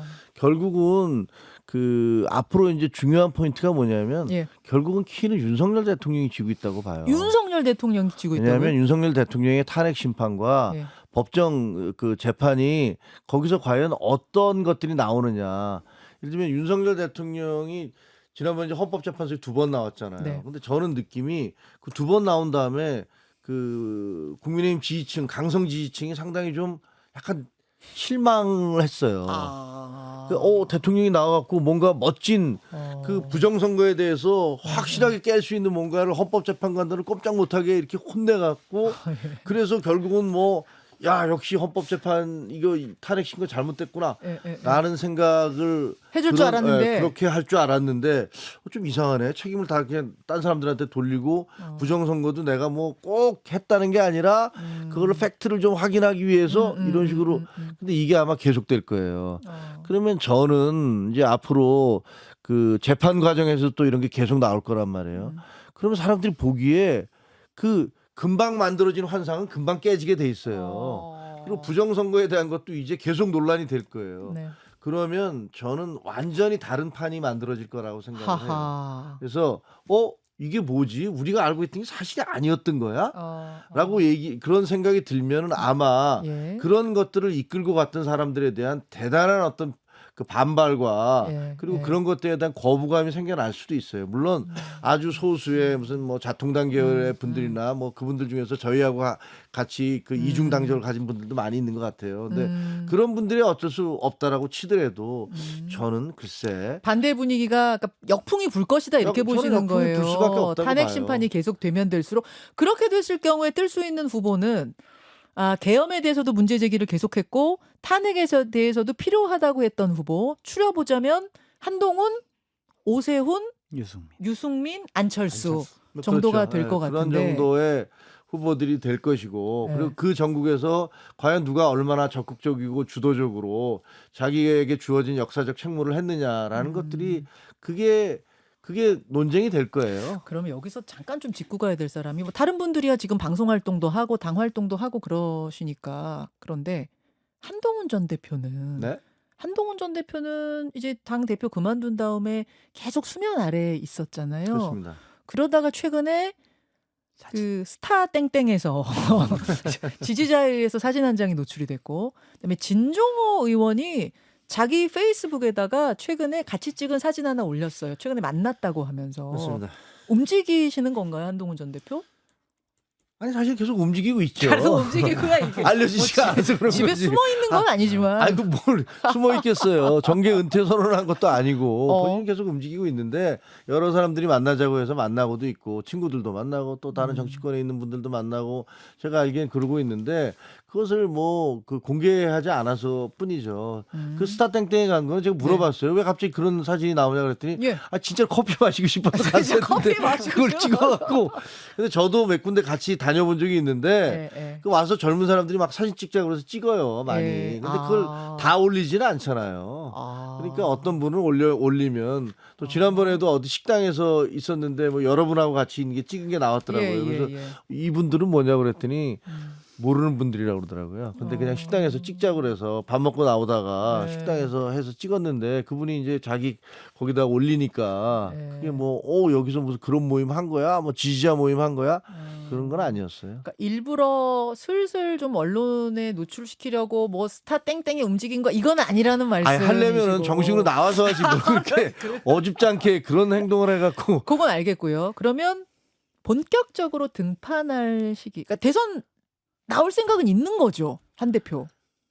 글쎄요, 하여튼 뭐 본인이 결정하시겠지만 어쨌든 본인이 해야 될 역사적 책무를 그거를 회피해 가지는 않을 거라고 생각해요. 그렇죠.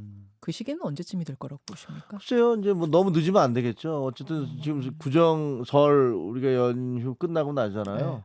그러고 나면 뭐 2월 중에는 뭐 본인 나름대로의 어떤 그게 메시지가 됐든 행동이 됐든 뭐 이런 것들 왜냐면 국가를 위해서라도 뭔가 해야 될 일들이 있는 거잖아요. 저는 뭐 다른 정치인들 다 마찬가지라고 생각을 해요. 정치인들이 그냥 자기 자신의 어떤 이해관계나 권력이 아니라면 권력을 위해서 사는 게 아니라면 적어도 대한민국이 그리고 보수 정치가 혹은 여야가 어떻게 가야 되는지에 대해서는 나름대로 생각과 관점이 있는 거 아니겠습니까? 그럼 그런 걸 얘기를 해야 되는 거고. 아니 아직 뭐 나이도 젊고 정치 경력도 많지 않으니 이번 텀은 쉬고 다음을 도전하는 건 어때라는 이런 조언을 주시는 분들에 대해선 그거는요 그냥 권력적 관점에서 보는 것 같아요. 그냥 목표는 내가 권력을 잡는 거니까 어허. 그런 경우를 상정하는 건 아니고요. 제가 네. 보기에는 한동훈 대표는 이 사회에서 이 정치판에서 내가 해야 될 얘기는 뭐냐라는 걸 얘기를 하는 거고 그게 국민들에게 선택을 받으면은 좋은 거고 그러나 그게 아니면 아닌 거죠. 근데 그것을 내가 가만히 있는 게 조금 있다가 나가는 게 나에게 어떤 권력에 도움이 되니까 조금 있다가 좀 더 지났다가 가자. 이 텀 쉬고 라고 얘기하는 것은 그 일반적인 정치 문법인 것 같아요. 그게 그럴 스타일 아니에요? 그런 스타일 아니죠. 그럴 스타일 아니다. 등판 시점 2월 중으로 본다. 그렇습니다. 2월 안으로 본다. 이렇게 보셨어요. 김준 평론가. 예. 또 동의하세요? 뭐 하나 버릴 게 없네요. 역시 훌륭하신 정치인입니다. 누가? 아니 김종혁 최고님. 뭔 소리야? 김종현 나를 최고의 거기 예측이 완전 동의한다. 그럼요. 완전 동의해요. 예. 그렇게 보시는. 그럼 나왔을 경우에 경쟁력 부분은 어떻게 보세요? 지금 나오는 여론조사만으로는 한동훈 전 대표가 막 두각을 나타내는 분위기는 아닌 것 같은데 이분의 공간이 얼마나 열릴 것인가. 다른 거보다도요. 네. 그러니까 친윤들이 목숨 걸고 막으려고 하면은 굉장히 그걸 뚫어내기가 어려울 거예요. 어쨌든 지금 권성동 원내대표를 비롯해서 친윤들이 지금 헤게모니를 쥐고 있잖아요. 친윤들이 목숨 걸고 막을 후보가 몇 명이 보이네요. 누구요? 그 중에서 한 명이 한동훈입니다. 하하. 예, 한동훈 대표를 왜냐하면 뭐 한동훈 대표 거의 찍어내다시피 내보냈는데 정치 보복당할까봐 굉장히 두려워할 거 아니에요. 그런 거를 어떻게 뚫어낼 거냐. 유승민 의원도 마찬가지고요. 이제 중도 확장성은 있어 보이지만은 당내에서의 거부감이 상당히 심한 사람. 자, 그것을 어떻게 뚫어낼 것이냐. 김종혁 최고는 뭐 아이디어 같은 게 있으세요? 이걸 어떻게 저는 뭐 그 본인이 돌파해낼 거라고 봅니다. 그건 뭐 글쎄. 그 희생하지 않고 돌파되는 건 없어요. 그러니까 나름대로 여러 가지 고민들을 하고 있을 거라고 생각합니다. 그 부분 그래서 우스갯소리로 장 소장님. 두 분 얘기 말씀 잘 네, 들었고 네, 건진이 맞을 것이냐 명태균이 맞을 것이냐. 그게 무슨 말씀이에요? 건진이 다음번에 대통령 한동훈 될 거라고 얘기를 한 적이 있어요. 사석에서. 그래요? 네. 건진법사? 그리고, 네. 어. 그리고 명태균 씨는 네. 그 누구야? 민주당 누구지? 이재명 대표는 절대로 대통령 못 된다고 공개적으로 얘기를 했잖아요. 네. 누구 말이 맞을까? 그런 생각이 좀 드네요. 그냥 코미디로 웃으시라고 차라리라고. 네. 알겠습니다. 네. 알겠습니다. 웃으시라고. 자, 그러면 이제 국민의힘은 뭐 돌아가는 걸 보면 될 것이고 민주당은 이재명 대표가 당연히 지금 앞서가고 있는 후보인데 끝까지 이대로 고정이냐? 아니면 거기도 비명계가 꿈틀꿈틀 움직이는 조짐은 보이는데 이분들이 두각을 나타내면서 뭔가 위협적인 존재로 떠오를 것이냐 이재명 대표에게. 불가능할 것 같아요. 지금 보면 이재명 대표가 무조건 2심에서도 유죄 나오더라도 그래? 대선이 얼마 안 남았기 때문에 민주당이 후보가 될 가능성이 가장 높고 현재 시점에서 대선을 치른다면 이재명 대표가 대통령 될 가능성이 가장 많죠. 국민의힘이 대선을 한번 치러보거나 아니면은 역전승을 해보려면 대단히 정교한 정치적인 프레임을 정교하게 짜야 돼요. 그런 것들이 중간에 누군가가 반대하거나 삐끗하는 순간 안 되거든요. 10가지 전제 조건들을 다 충족시켜야 국민의힘에서 정권 재창출할 수가 있는데 현재로서 봐서는 본인 의지도 그렇고 민주당 의원들도 그렇고 예. 민주당 지지하는 지지층도 그렇고 이재명 아니면 안 돼라고 생각을 하기 때문에 특별한 변수가 있어 보이지는 않습니다. 예를 들면 김경수 지사도 한마디 했고요. 한마디만 하는 김동연 거죠. 정리 김동연 지사까지 지난주에 다들 좀 적극적인 발언들 했는데 김준일 평론가. 그러니까 타임라인을 한 번 더 설명드리면은 아까 전에 제가 3월 셋째 주 정도에 탄핵 심판 결정이 날 거라고 얘기를 했잖아요. 네. 이재명 대표 2심도 공직선거법 2심도 비슷한 시기에 날 거예요. 왜냐하면 2월 26일 결심 공판이고 한 달 안에 나거든요. 그러면 그것도 3월 셋째 주, 넷째 주. 그러면은 이게 어떻게 되냐면은요. 대법원 판결은요. 네. 최종 판결은 633 원칙에 의해서 그때 뭐 3월부터 6월 달에 나게 돼 있고요. 그리고 대선은 5월 달에 치르게 돼 있습니다. 그러니까 대선이 빨라요. 그러면은 이재명 대표는 출마 안 할 이유가 없어. 심지어 유죄가 난다고 하더라도 본인은 무조건 출마를 할 거예요. 그러니까 당선 가능성은 제가 모르겠으나 유죄가 그대로 났을 때 어쨌든 당내에서 붙을 사람이 없을 거예요. 그런다고 뭐 붙는다고 하더라도 거기도 이제 강성 당원들 중심으로 지금 이재명 추대론이 강하기 때문에 이길 당내 경선에서 이길 가능성은 없다. 결국은 이재명은 저는 상수를 봅니다. 뭐라고 2심 판결이 어떻게 나든. 2심 판결이 어떻게 나든 비명계가 얼마나 적극적으로 움직이든 민주당 후보는 그냥 이재명 후보일 것 같다는 두 분의 생각. 김종혁 전 최고는 어떻게 보세요? 누가 되든 그것은 뭐 국민적 선택에 따르겠습니다만 어쨌든 대한민국과 그 민주당이든 국민의힘이든 이대로는 안 된다는 건 분명한 것 같아요. 저도 그 국민의힘에 와서 보니까 96년도에 제가 신한국당 출입 때 할 때하고 지금이 DNA가 달라진 게 하나도 없어요. 도대체 이렇게 해갖고요 어떻게 그 대한민국 어떻게 살아남는지 진짜 대한민국 어떻게 살아갈 수 있는지도 모르겠어요. 민주당도 보면 저도 민주당도 출입해봤는데 솔직히 말하면 지금 이재명 대표가 민주당이 제가 알고 있는 정통 민주당의 그 흐름에서 보면 약간의 돌연변이적인 존재이시고 그거는 어떻게 따지보면 국민의힘의 윤석열 대통령도 좀 비슷한 측면이 있어요. 그렇기 때문에 저는 이 양당 모두 정말 이대로 가면 대한민국 새로운 대한민국은 고사하고 이거 완전히 나라 그냥 그 고꾸라뜨리는데 두 정당이 앞장서겠구나 이런 생각이 들어요. 야, 예, 알겠습니다. 아유, 이렇게 세 분하고 한 2시간 이야기를 하다 보니까 마음이 답답해져오는 것이. 배고파요. 근데 참 이렇게 정리를 한 2시간 하니까 쫙 되네요. 저기 정리가. 대충 2025년 정치판 특히 이제 상반기 정치판의 큰 그림은 여러분 좀 감을 잡으셨을 것 같아요. 오늘 설 특집 2025년을 말하다 정치편 함께 했는데 마지막은 뭐 새해 인사 이런 거보다 이렇게 해보면 어떨까 싶어요. 정치인 가운데 한 사람씩을 좀 골라서 그분에게 드리는 덕담, 뭐 좋아서일 수도 있고 뭐 잘해라라는 의미일 수도 있고 어떤 식으로든 한 명을 꼽아서 덕담을 좀 건네보시는 거. 장 소장님. 권성동 국민의힘 원내대표에게 덕담을 하겠습니다.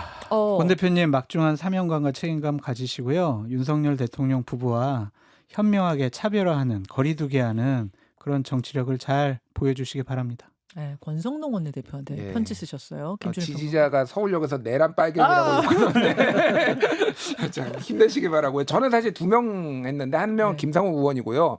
권성동 원내대표한테 탈당 권유를 받은 김상욱 네, 의원 국민의힘. 지지하는 국민들이 많다는 거 알고 꿋꿋하게 소신대로 하시라. 그리고 사실 박주민 의원을 제가 꼽았는데 왜 민주당. 그러냐면은 지금 완전히 나라가 정체 상황이잖아요. 그런데 최근에 보건복지위원장인데 박주민 의원이 국민연금 네. 노수개혁부터 하자라고 제안을 하고 국민의힘에서도 긍정적으로 검토를 하고 있거든요.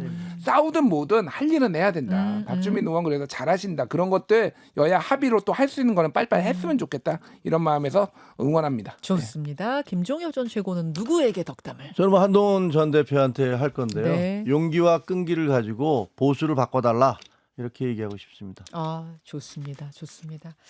자, 이렇게 훈훈한 덕담까지 건네면서 오늘 설 특집 정치편 마무리했는데요.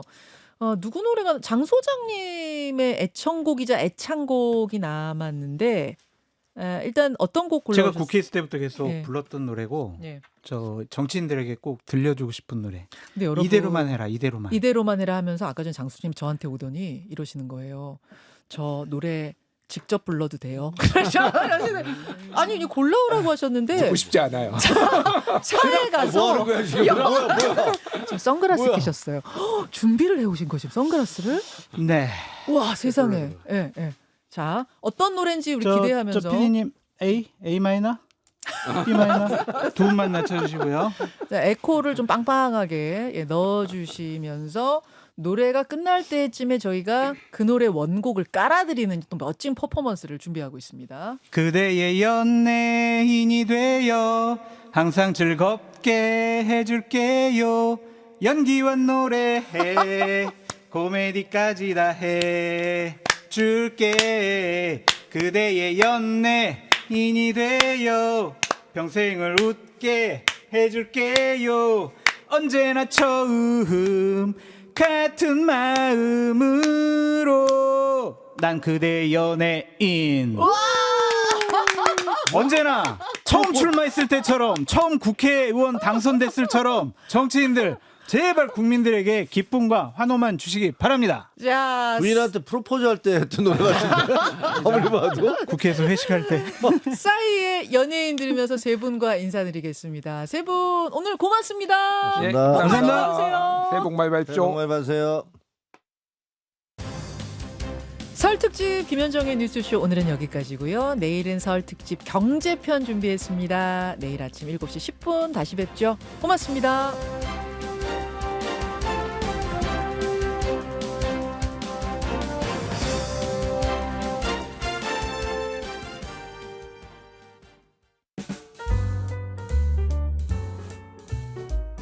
김현정의 뉴스쇼는 시청자 여러분의 참여를 기다립니다. 구독과 좋아요, 댓글 잊지 않으셨죠?